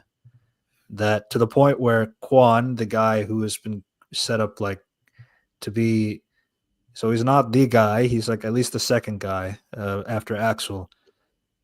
But at least he had more of a personality than Axel, so there's that. But you know, they go in they have the fight, but then it's like at that point, Robbie is just whooping his ass to the point that there is like it's one-sided. You don't feel like Quan, like you never felt like Robbie was ever in the defense at all by that point. And then it's like at that point it's like Quan gets like mollywopped like so crazy to the point that it was kind of like a clean finish, and that was just kind of disappointing. All this setup, and then Robbie just easily beat him because he got his head back straight. The best fights or the most competitive fights were the fight in season 4 and what is it the season 2 fight between Robbie and Miguel, where it's like back and forth. Like those obviously and obviously the whole reason Robbie loses in season 4 is because he saw what he was turning into Kenny, and it was like again with the mental. They always had this mental block shit where it's like people can't just lose. Like no, I mean, it's like the biggest tournament in the world. All that you have to do is like, oh, you see, the people around the world is like really OP, so you have to think of some other ways to beat them. I mean, to be fair, Soham, we did see how like he was getting affected by Tori, and then Miguel even said you met her in the middle of the night. Like we did see, like it wasn't like we didn't see how this mental block was affecting Robbie. You know what I'm saying? Yeah. And then obviously we saw he still was good. He just wasn't on his A game because you remember he did that kick thingy or whatever, the board game. So obviously Robbie might have been firing at like 70% because he still is good, and we seeing it's actually affect him. So it's like I think it's fair to say that without the mental block, he could like body Quan. You know what I'm saying? Like, yeah, but I just think like because Quan was like kind of set up as the villain, and then all it took for like a mental block to go away, and now Super Saiyan essentially. No, I mean all it did was like Tori just like, oh, by the way, on Robbie's side at least. No, yeah. I was literally listening to the conversation. All Tori said is like, "Wow, I wasn't dating Kwan. What the fuck?" That's how he snapped. All he did is put an arm around me. That's not dating.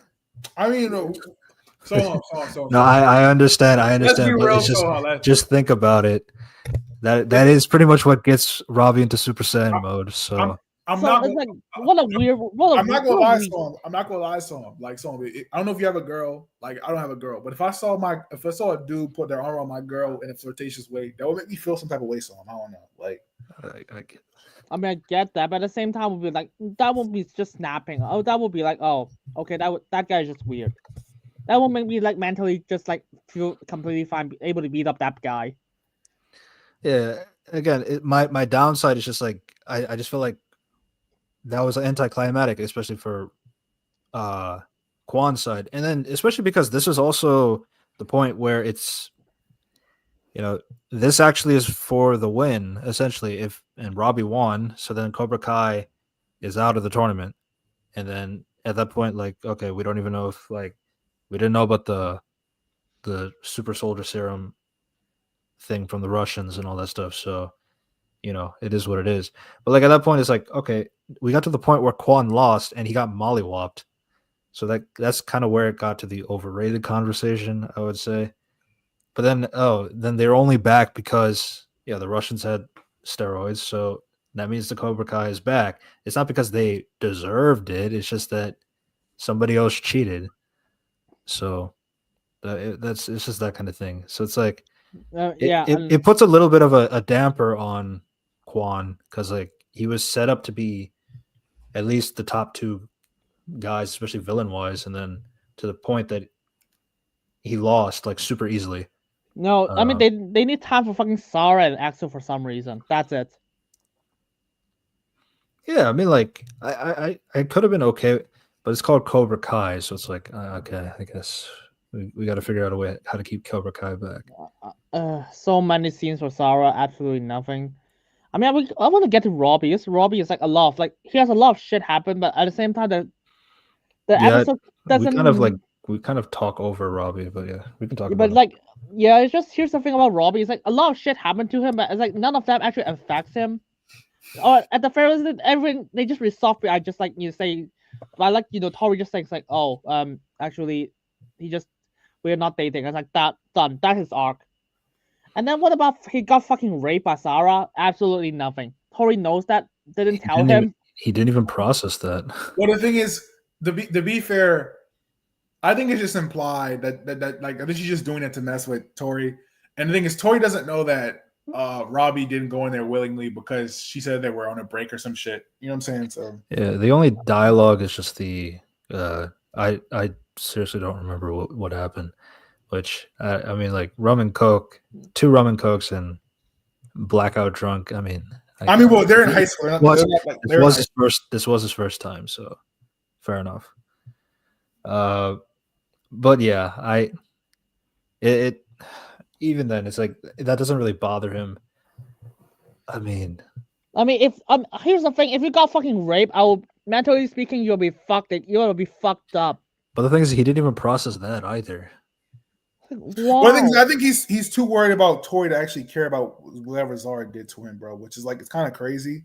But I think that's just it. He doesn't care about what the because even after the kiss, like he still can't even register what happened, and he just walks off. So it's like even after all that, he doesn't even understand that he got raped. So like that pretty much is the truth. The only way he can know that is if Zara's pregnant. But like that's when I'm pretty sure at that point, I don't know if that's like a weird thing, but it's like I do feel like he's so like mentally detached from like this concept of what happened to him that like I think it would take like Zara being pregnant for that to register in his head that that actually did happen. Yeah, so I don't think it is a little weird. I don't think it would actually happen, bro. Like, I also don't think that either. Because when he picked her, because when she was wailing on Tori, and he picked her up. He's like, "You chose her over me." I don't think she would have said that if she had gave that nigga some of the, you know what I'm saying? Like if I'm pregnant because of you, it's like, yeah, she would have said that. I don't think she said you chose her over me. Now, obviously, maybe the shit wasn't good, Zara. I don't know. Maybe it wasn't good. Maybe. I mean, yeah, it's tough to say. But yeah, I do agree that she is pretty thin. But like I also do understand that. So that's not what I meant. I didn't mean it that way. I meant her character was thin. yeah, I don't know. I don't know. Robbie, man, nothing. I mean, I look at the dialogue again. All he said was like, "Wow, you basically Sam was like, you slept with your enemy. Well, you slept with Quan as well." Basically, he acknowledged that he got raped, and he basically did not realize that he got raped.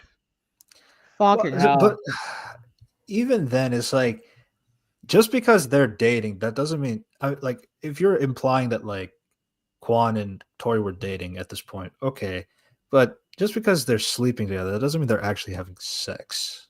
No, right? so all right, so come on now.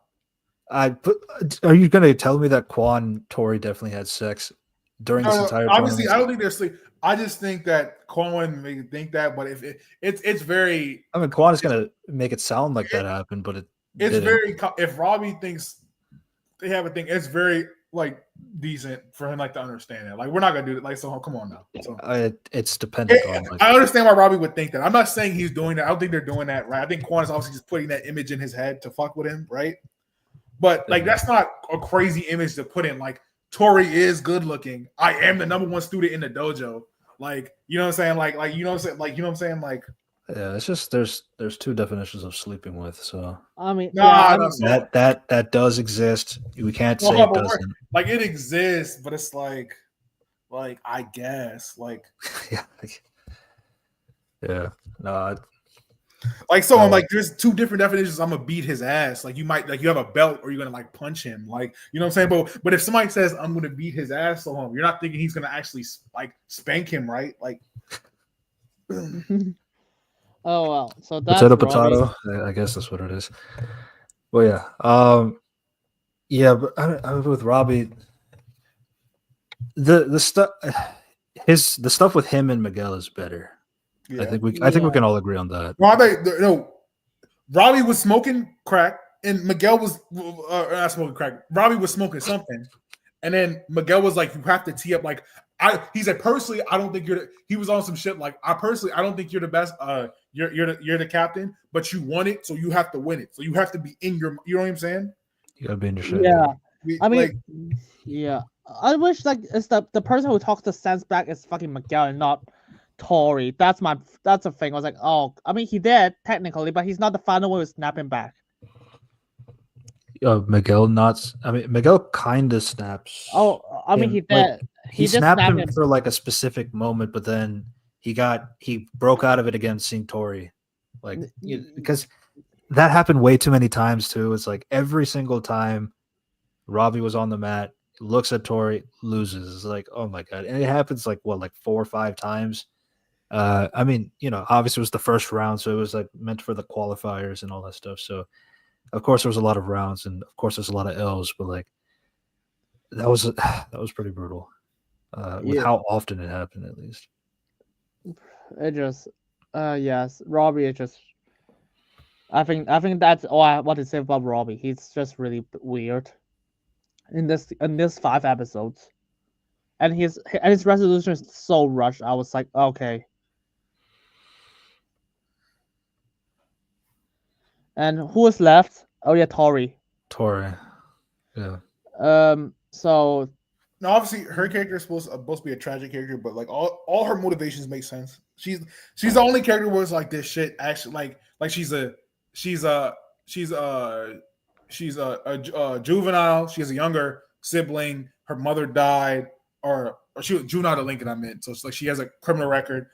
There's like she's in high school, but she's like because of the record, she probably won't get into college, and even if she doesn't get into college, she can't afford it. She was working all these jobs where it's like, so I understand that the only way like for her to actually get like win in her life is to like win this championship, which we know has sponsorships like through Zara, right? The karate sponsorships, like you can fight professionally, this, that, and the third. You can make a name for yourself. So all her shit, all her motivations and stuff make sense. Yeah. I mean, I have mixed feelings about Tori. I'll say that much. I mean, I like the stuff with her and Sam.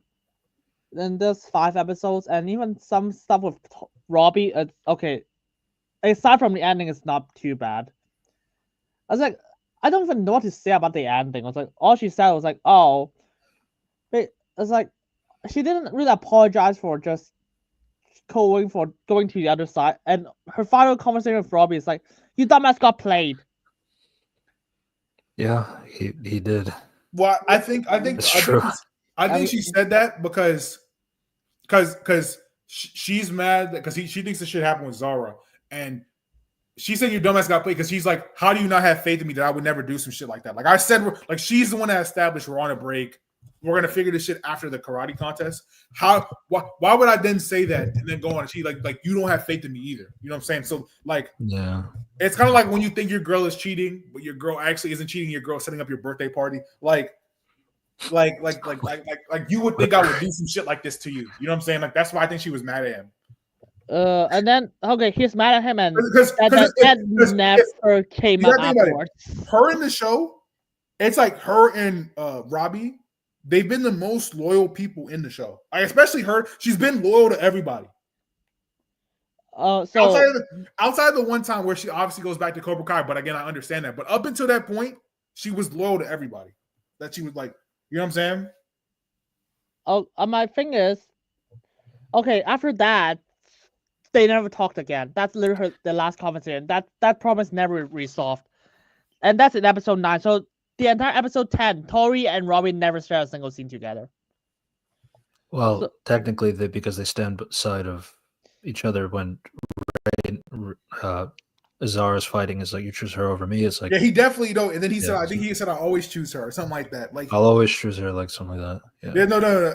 Yeah, Uni. I think that was supposed to be symbolic of like Tori. Again, people leave from Tori's life, like her father, her mother, like this, that, and the third. But like Robbie will never leave her. I think that was. Yeah, and I also think there's just too much going on, like especially because because Robbie has to fight against Axel, which is like obviously the biggest challenge so far. And then obviously she had to go and prep her fight with Sam, and then all this stuff. Not to mention like her conversation with Kim about like, you have all these accomplishments. I think you're like the best female fighter I've ever seen. Do you feel happy about that? Like all the things that you lost, like relationships, friends, stuff like that. It's like, yeah, was it worth it? It's like I understand why. I understand why there weren't scenes of Tori and Robbie together in episode 10 in particular, because I think there was just a lot going on in terms of the Sekatake and all that stuff. So it made sense to me, at least. And then obviously that symbolic ending, especially with I mean, the other thing is that Sam is just a really big cunt to Sarah, so it was like, oh, okay. Yeah, it's more for me. It's more of an issue on the Sam side. I just think she's very underutilized. And then, and then Tori is like, Sarah's first thing is like, yeah, go talk. And then the other thing is, she literally paid for a drink. And you respond with like, yeah, thanks for a drink, you dipshit. I was like, oh, okay. I mean, I know that she beat you up, but at the same time, it's a karate tournament. You gotta win or lose. And it's like, why? Yeah, it's like you could pay for my drink. Do I have to appreciate that? It's all right. I mean, obviously, like you could think about it. Like if you're in a club and some random dude pays for a random girl's drink. Like she didn't ask for that shit. So it's like you like you know what I'm saying? Like obviously be appreciative of like kind gestures, but it's like obviously we've all heard it like kind gestures only from certain people. Like have you seen that meme where it's like a nice joke and it's like sexual harassment or something like that? Like it's like kind of like that, I think. Oh my god! It's one thing that she doesn't know. Have you seen that meme? That meme is hilarious. I know. Jesus. I'm not going to it's hilarious or not. For the sake of the camera. So yes. But like I mean Tori still has like I mean a lot of her interactions just go with either Sam, Quan, or Robbie. And with Quan it's like stop acting like we're together or stop acting like we're doing this or that. It's like that's the thing. All her shit makes a lot of sense on him. She doesn't adopt. She only adopts the Cobra Kai shit so she can win and get something for her own. Like she doesn't actually like them. Like that. Like that's the thing, and it makes sense because I still have friends over on the side where I kind of fuck with them and they look out for me. I just need this for my own shit because again, after this tournament, I have nothing. I'm going to continue working this weak ass job. And I have to pay for my brother, or I can go get some sponsorship and become a professional fighter or whatever the fuck she's gonna do. And I can actually support my family like for what I have left. So it makes sense. I don't have to actually like Quan. You know what I'm saying? Yeah. And like, you know, she's having some agencies to try to get him to stop. I mean, obviously he's gonna keep messing with her and Robbie and all that stuff. But like that at that point it's like she's putting the effort into like trying to get him to stop. So it's like it's not like she likes what's happening or like she likes how she's being treated by other people. So you know, it makes sense. What was the other thing you mentioned about Tori? I just a lot of like, you know, she just mean for no reason at like episode 6 to 8. It was like a lot of it just mean for no reason, and then then there's like conflicts. Her mother with, like, just died. Her mother just died. I mean, everyone has. I mean, quoting Rocket Raccoon, everyone has stabbed people. That is no excuse to treat everyone like shit. Okay, but like you're talking about frame of reference, like now versus a while ago. Yeah, but still, it's so but weird like, because I mean, it's like, but like the thing is, like, I don't really recall her being mean for no reason. It's either usually like whenever it happens, it's like she's reciprocating it off of somebody else. All her shit has been because like for Zara in particular, it's like she was being mean to her because like I already know what you're doing because I heard your comments about like talking about Robbie because obviously she was saying like, oh, he clearly has a history with you or something. So it's like, okay, going into somebody's personal space, kind of a dick move. And then like also like that whole thing about I got my sponsorships, I got my Instagram followers. She was on live stream earlier, so she was like obviously playing up a part. So like I understand why she was being mean to her because like, great, thanks for the drink. But like, but like she's being mean because like ultimately she's like she can already see like what Zara is doing. Like you're trying to be friendly with me, and I don't respect you for that because of what you do and stuff like that. So it's like I get where she's being mean in that instance. I guess I need to hear a different example. The thing is, I think you also think about like Tori, she's also only here on business. Like she's not friendly with the Cobra Kai people. The most conversation we have is with she doesn't need to be friendly with anybody else here. She's here for her. Like, and she's already stated that that's why she went back to Cobra Kai. Like, if Zara loses, like she lost and she still had she's losing sponsorships. She still has sponsorships. She still is a part of stuff. Like, yeah. So, someone said, "Who's the better duo, Robbie and like fighting wise or like?" I hope they're not talking about shipping. I think that meant like in a fight, like because Hawk and Kenny aren't even a ship. Like if they would have like, are you talking about like 2v2v2? Is that what you guys? Is that what you're talking about, Marcus Lee?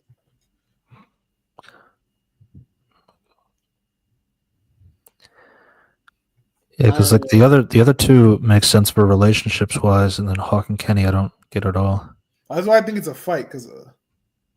I mean, imagine Hawk. But it is Robbie and Tori, I would say.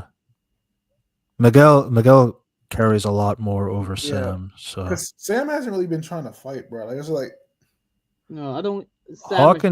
Hawk and Kenny are decent fighters, but I just think Robbie and Tori are better. I'm not gonna lie. We're gonna talk about this. Kenny is like the same age as like the things. Kenny did he just get to high school? Yeah. So Kenny is way further than Miguel was in season 1 because Miguel in season he said like what it was only 6 months of training. Yeah, 6 months of So Kenny definitely has the most potential, but he's not better than other people. And yeah, I'm gonna be honest. Even I was confused. Like, oh wow, a guy who has like 6 months of training is better than the best people in the Trikage. I was like, okay. Well, you have to think about it. So, like, for instance, like Kyler, like some people are just better. Like this is like it happens. Talent, genetics. Like Kenny's supposed to be extremely fast because he runs and stuff like that.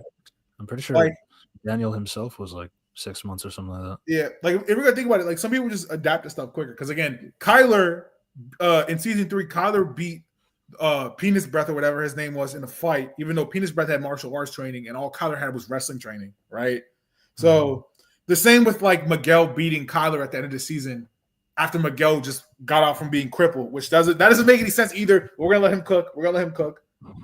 But yeah. So I'm about to make a name for myself. Yeah. But yeah, I mean, but Kenny also has like the whole like, his whole family history and like all that channeling his anger and all that stuff. I think his family, like his one of his families in the military. His older brother was in juvie, so like, and his older brother in season 3 or 4, he fought Robbie and like it was even with Robbie, and he doesn't know how to fight at all. So, so now obviously his older brother was like more strength and like being stronger than Robbie, and Kenny is more speed. But it's like it just shows like I think his family is adept at fighting. So maybe I'm not sure of that. Oh well. I mean, my problem is like those are like the best people in the world because like everyone just I just don't like the show that treating Trikage is like just. Well, it's like a casual karate tournament. Was like, dude, you remember Trikage is like the best one in the world. Of course, they have like really strict selection process. Yeah. I mean, you're literally fighting people who's like been trained since birth. Yeah. Yeah. Obviously, But then by that thing, it should be the Cobra Kai because it shouldn't be Tori. It should because Miguel. Robbie, Hawk, Eli, they all started as like freshmen in high school, so they only had like 3 or 4 years. Like it's not but those are represented by dojos, not by like country. Yeah. Yeah. But I mean, we seen from Kim's story that she was learning their martial arts as like a little girl and shit like that. So yeah. So like I'm just assuming the Korean dojo has like Quan and them have been there for a long time. So I'm just assuming. I don't know, but. But that whole like dog cage stuff was really ridiculous, man. It's like I think it was just like this because I think it was just to get to the point where it's like we need to see that what is it? I think the whole point was really plot because we need Johnny's training style doesn't work or Johnny's coaching style doesn't work. We already saw that Daniel's coaching style doesn't work. So and they also wanted to bring back in Silver. Right, so it's like basically set up the Silver, and that show that they need each other in order to coach their students, and like both styles, like individual styles, don't work, bro. So yeah, that's what it was. That he started like flirting with sexual harassment. Yeah, he just got to that point of thing. Yeah, so yeah. But it was just funny because like they bring back the guy like the kid that used to bully Danny. To be like Terry's henchman, and that doesn't really matter. They're just doing that. I think they're just doing that. This is an Easter egg, yeah. Yeah, he doesn't even have a single line that vlog. He doesn't even say anything. Yeah, then he has like it's a tattoo of a cobra. It's like, oh, that's not my person. It's like, yeah, I did that because like Danny is just so easy to manipulate with his whole Miyagi past and all that stuff. And I don't. Obviously, having the PTSD stuff like that. That was a little that I mean, that CGI face was not super great, but it's Netflix budget. So, no.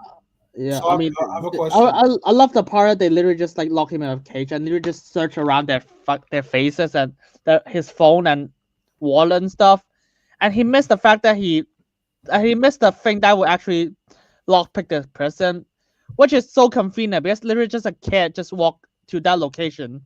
That not even Taurus actually wants to be there. Mind you, that's what the taxi driver said. The keychain of Jesus.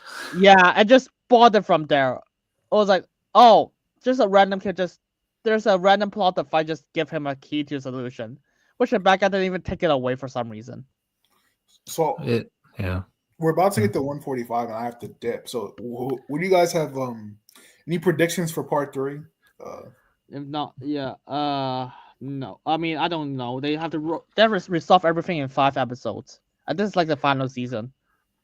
It's like I don't think it's crazy because, like, honestly, like speaking, a lot of the stuff that they have isn't like super intense. Like, it needs more than 5 episodes, at least at the rate that it's going. I do think that there's just too much happening in little time. Like every episode's like what, like 30 minutes, 40 minutes, something like that.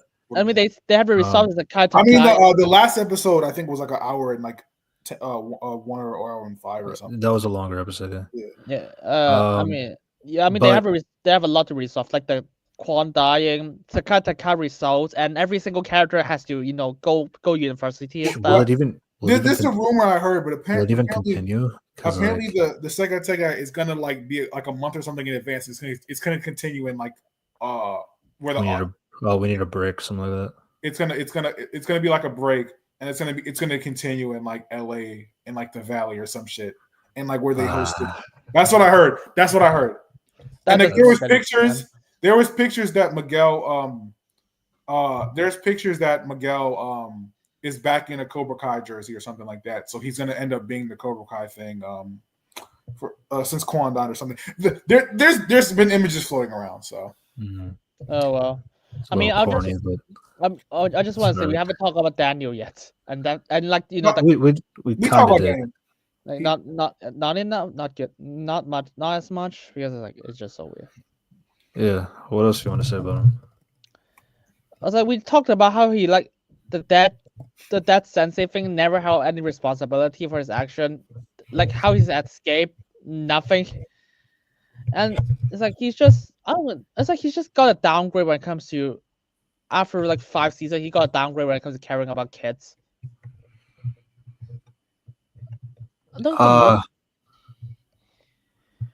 He's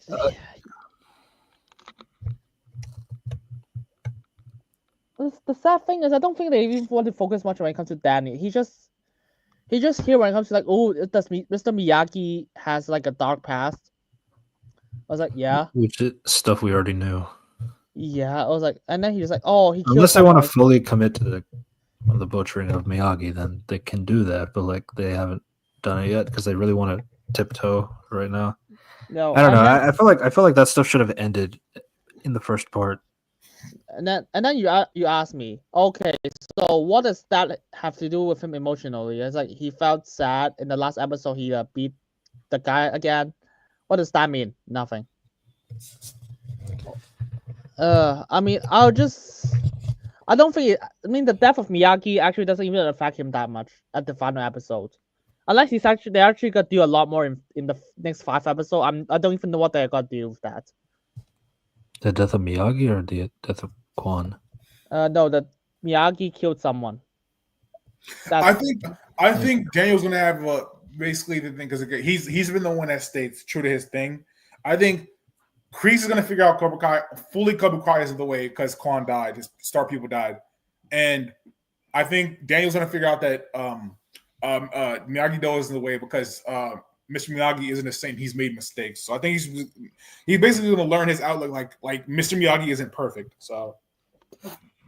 Yeah, my other thing too is like, but mean, it's like what Johnny said too. It's like, you know, somebody died. It was tied to Miyagi and all that stuff, but like, this is back in the time where death was like was possible, in the Sekai Taikai. So it's like you can't. There's just nothing you could really do about it. It was like what, like 1978 or something like that. So a long time ago. And yeah, I guess he got over it essentially. he got over it in like a single scene. Fuck! I was like, wow, rush again.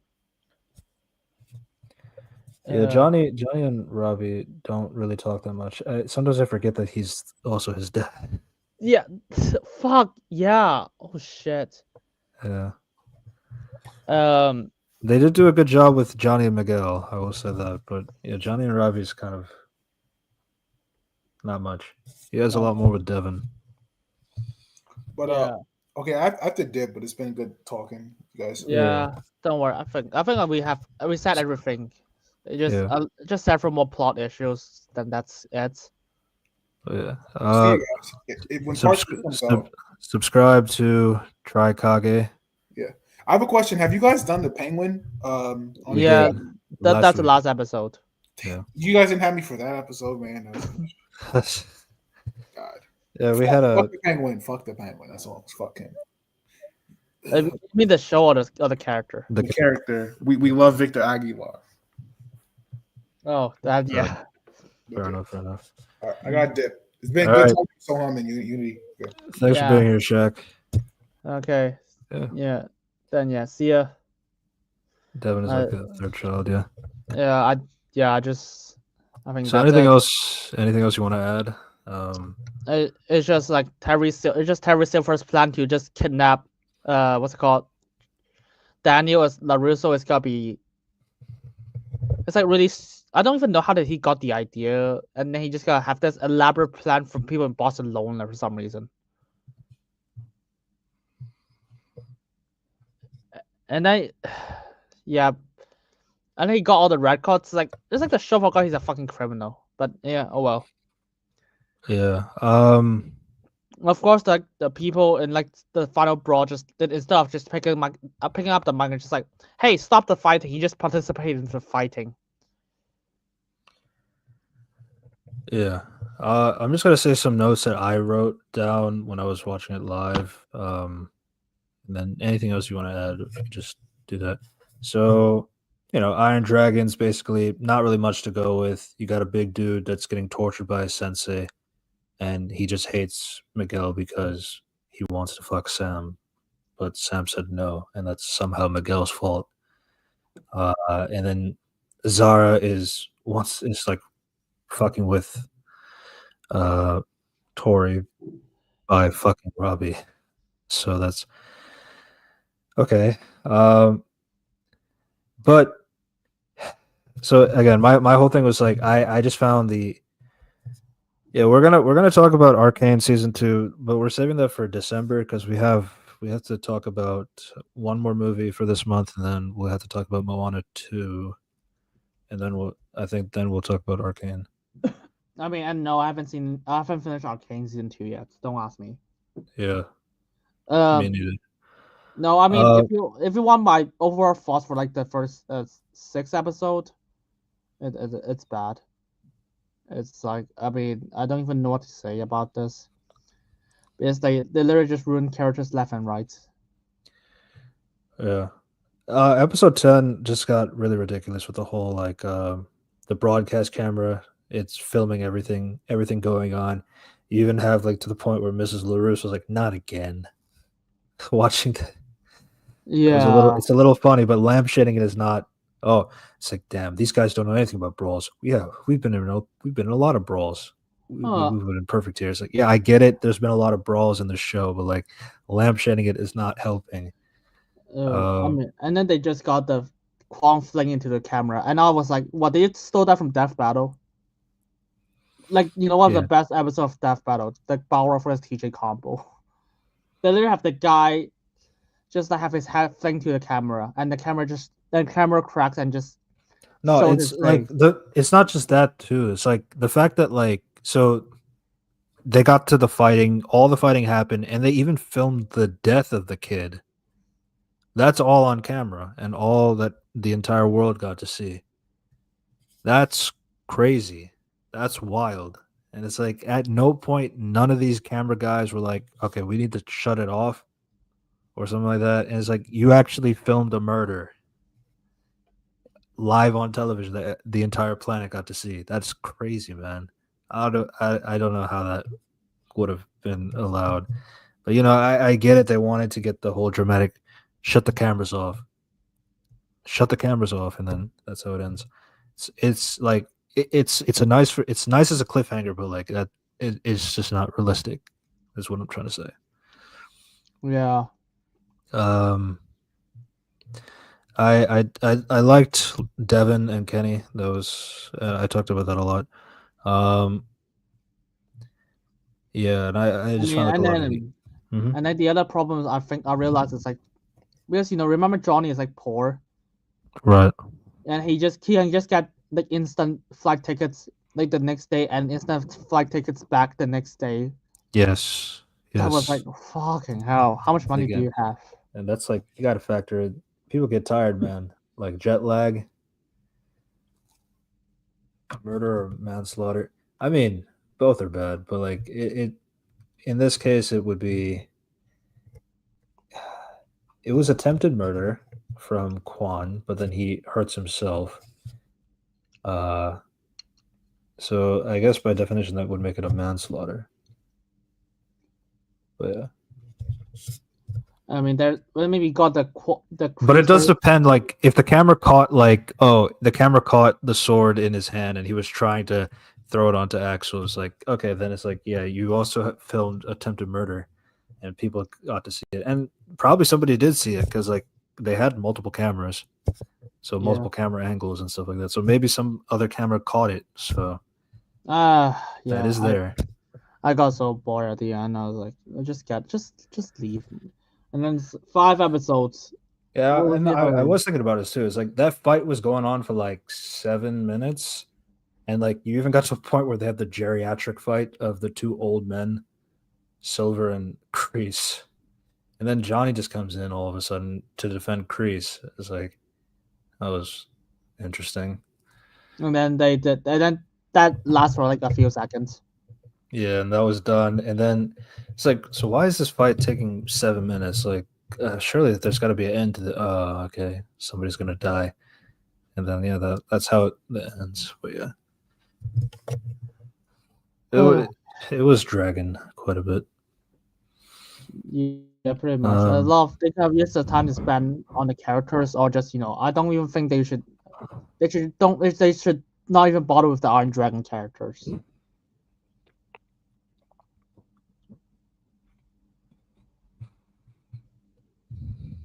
Oh well. I don't really have much to say. Just 5 episodes so far. Yeah. Yeah, the whole Miyagi search thing was just stupid. Anybody could type up something saying I knew him on a piece of paper. That's not evidence. No, at least Silver had like an old looking paper from 1978 saying the records of the wins and losses and the death together. At least like that's like an official looking document. And then obviously after learning his lesson, Danny goes to somebody else to confirm, is this a real ticket? Yes or no? And that was proven. But like, yeah, that's after he learned his lesson. But like, it is just kind of that the initial one happening in the first place was really stupid. No, and just meant to keep Danny away. The escaping this gem, and then the taxi driver Danny told the taxi driver to stay, and he just leaves for some reason. And he just so desperate for the truth. Nothing. Also, what is this day? Isn't that in this day and age, why don't you just get a fucking phone number or something? Why do you use mail?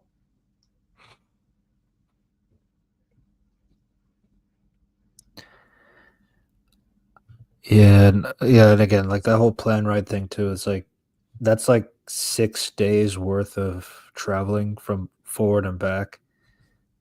That's gonna be a lot of jet lag, man. But Miguel is fine. Pretty much. Bless you. Yeah. I mean, some rules of a tournament are just weird, and there's a fight that literally just drag you from the middle of the air and it just knock basically teenagers off the stage. that was entertaining. Yeah, that was entertaining, but at the same time, I was like, is that even that's gonna risk a lot of health and safety. If the children they hit the mat, they're gonna have a lot severe concussion. That is like that is kind of I believe that is like a real thing though. What? That is like allowed. like in terms of like liabilities and like waivers and stuff like that. Because obviously they do have mats set around the perimeter, so it like surely like nobody's gonna land like 50 feet across. They're not superhumans. But yeah, that's kind of what it's there for. I did like it for especially because of how that especially for I liked where Devin had to sacrifice herself, tackle one of the girls off, so that leaves another person on like one-on-one on the stage. That was a nice moment. And then obviously we talked about the 2-on-1 Miguel versus 2 other people, and he won easily. This is after telling like, let me show you how it's done. Usually when people have an ego boost, they're like they get proven wrong, but like Miguel was proven right. So yeah, I'm fine with Daniel checking it out since not many people knew about this whole. Wait, good lord, this is like textbook example of a trap. That's mainly it. It's just like. I was like, oh, if you tell us like I know this guy is and here's my address, I was like, if you're not friends with them, it's like this is like textbook example of a fucking kidnapping. Not to mention the taxi driver just like took the money and went away. He was saying, "Are you sure this is the right address? Nobody wants to be here," kind of a thing. So there's a lot of red flags. That's just my thing.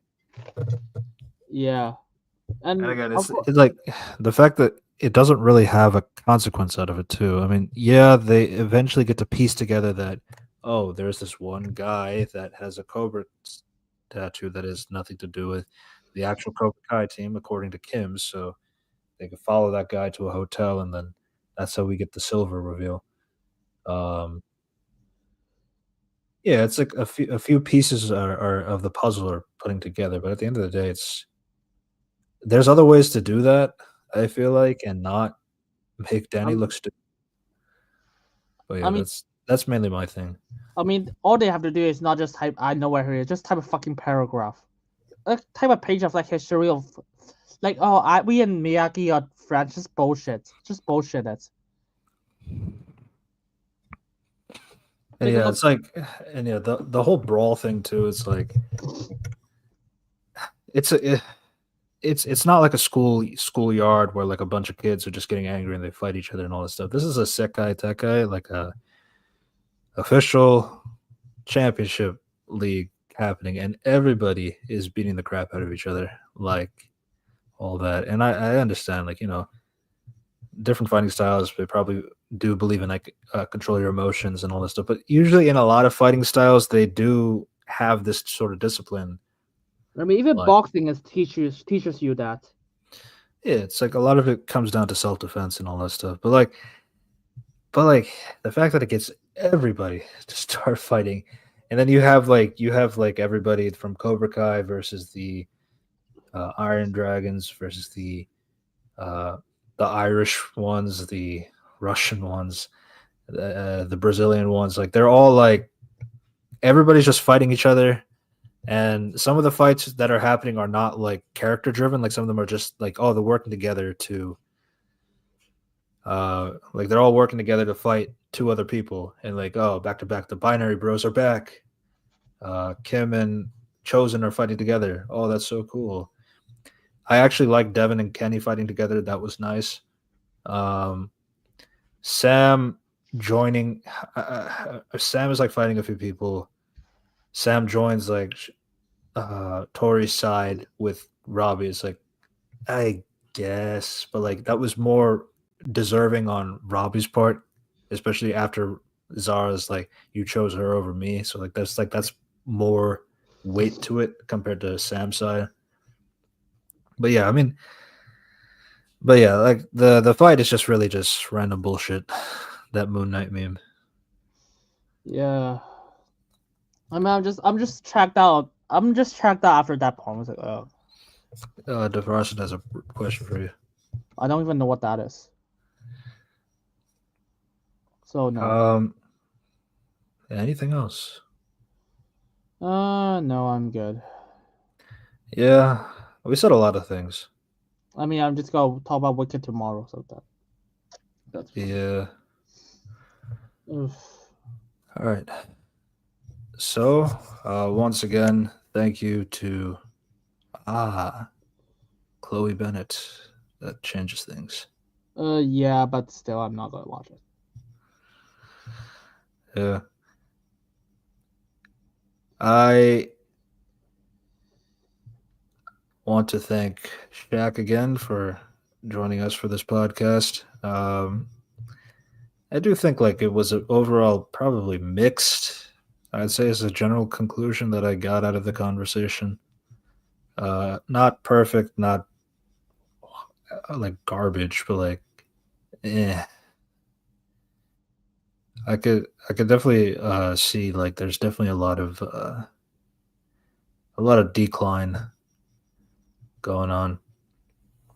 How would you summarize this part? It's bad. Character damaged. Someone are assassinated. Villains are one note. I mean, a few characters are good, but that's not enough to save like a lot of bad things in here. And in terms of Cobra Kai, it's like some weird, like the rules of like you just tap people off, just because fuck it. Yeah, it's just kind of. I watched all of Dragon Ball, like the original Dragon Ball this year earlier, and like watching all the Tenkaichi Budokais, like and all that stuff. That was really entertaining and all that. But then like going to like a Sekai Tekai, one has like anime stuff and the one is like realistic, but then the realistic one is more cartoony than the anime. That's really funny to me. Yeah, it's just weird. The rules they kind of apply until the last episode, really. A lot of the fights. Yeah, they said no cheating, honor, blah blah blah. Fucking hell. Yeah, I mean, if that leak is true, that what Shaq is saying, like, oh, they're gonna take a break for 1 month and then make a comeback. That makes sense. I do think from a PR standpoint, you're gonna have to do that. Somebody died on camera. Or just cancel the entire thing.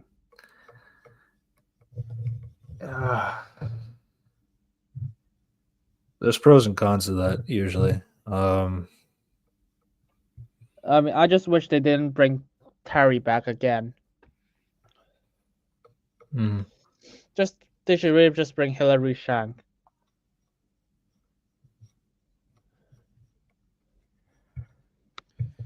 But yeah, Arcane we'll have a conversation on that in December after I finish the last 3 episodes first. Yeah.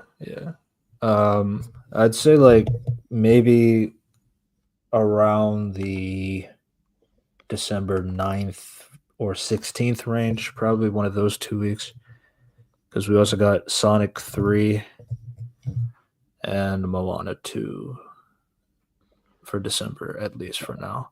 Does anyone even care about Moana 2? I feel like we should do that. I don't know if I feel like it. If I feel like it, because I don't even know if I watch it, I'm just like, yeah, I don't want to talk about it. I just don't even want to talk about it. Yeah. Fair enough. We'll see. We'll see how that goes. I know that because like Disney, they just like kind of shit it out at this point. A lot of this stuff happened like last minute, so that was interesting. But Cobra Kai, I wish it was done. Really, I'm not too invested to like wait until February to see how does it all end. I just felt like with how much of the wait happened between these two parts, like 6 months or something like that, or was it July? Yeah, so like a few months. It's still like I don't think it was like enough. Like, yeah, Quan dying is like it is pretty shocking, and I do see like that carrying some hype for the next part in February. I can see that, but like I don't know. Like I feel like they could have honestly, I'd rather they just do that. Like maybe that be the end of part one. Like that be the end of part one, and then just cut out some of the filler stuff that's been going on, and like kind of filter it so that this is the end of Act One, and then February is the end of Act Two, and whatever you want to do. But I don't know. You'd have to play around with the editing and like enhance like stuff that matter and take out the shit that don't matter. It's like the Hobbits. That's all you need. Well, at least The Hobbit, like it has like the material from the book and then all the extra scenes because we need to make it 2.5 hours long. This like what like 90-page book or something like that. I mean, it's like even the stuff. I mean, the only good stuff that they added are good. Is like everything surrounding Bilbo. Hmm. Yeah, but then like a lot of it is like, oh, this is a part of the Lord of the Rings. See Saruman, see Gandalf. Yeah. I We mean, brought back Christopher Lee. yay! Yeah. I mean, there's like dragon sickness and shit. Yeah. Well, yeah, that was Cobra Kai Part 2. Subscribe to Unity Review and Analysis. We keep the podcast here, and we also have the podcast on our channel, Another Reviews Corp podcast, where we talk movies and TV shows once a week. Though we will have an episode tomorrow Yeah. for Wicked Part 1, which most also of- includes stuff from Wizard of Oz, which includes stuff from the Wicked Broadway musical. There's a lot of stuff Yeah. from the Wonderful Wizard, the Wonderful World of, yeah, something like that. Lord of Ring Gollum. Yeah. So also subscribe to my channel, Another Reviews Corp podcast. Shit, another one. Red Devilos Reviews. I talk movies, comics, TV shows, and video games. I just did a video on celebrating the 20th anniversary of the SpongeBob movie 2004 with my good friend Operation Bagel. Please give that a check out. All of the links are in the description down below. Subscribe to the Trikage channel to support Shaq and my two other friends, Kareem and Drew. They talk about current events and stuff like that. They recently did a video reacting to Kendrick Lamar's new album, so give that a listen. And yeah. And Defrosted Robot, suggest check his other channel that he's going to do for the Arcane Mean Shorts. So yeah, check all these things out, and we will see you next time. Bye, everybody. Bye.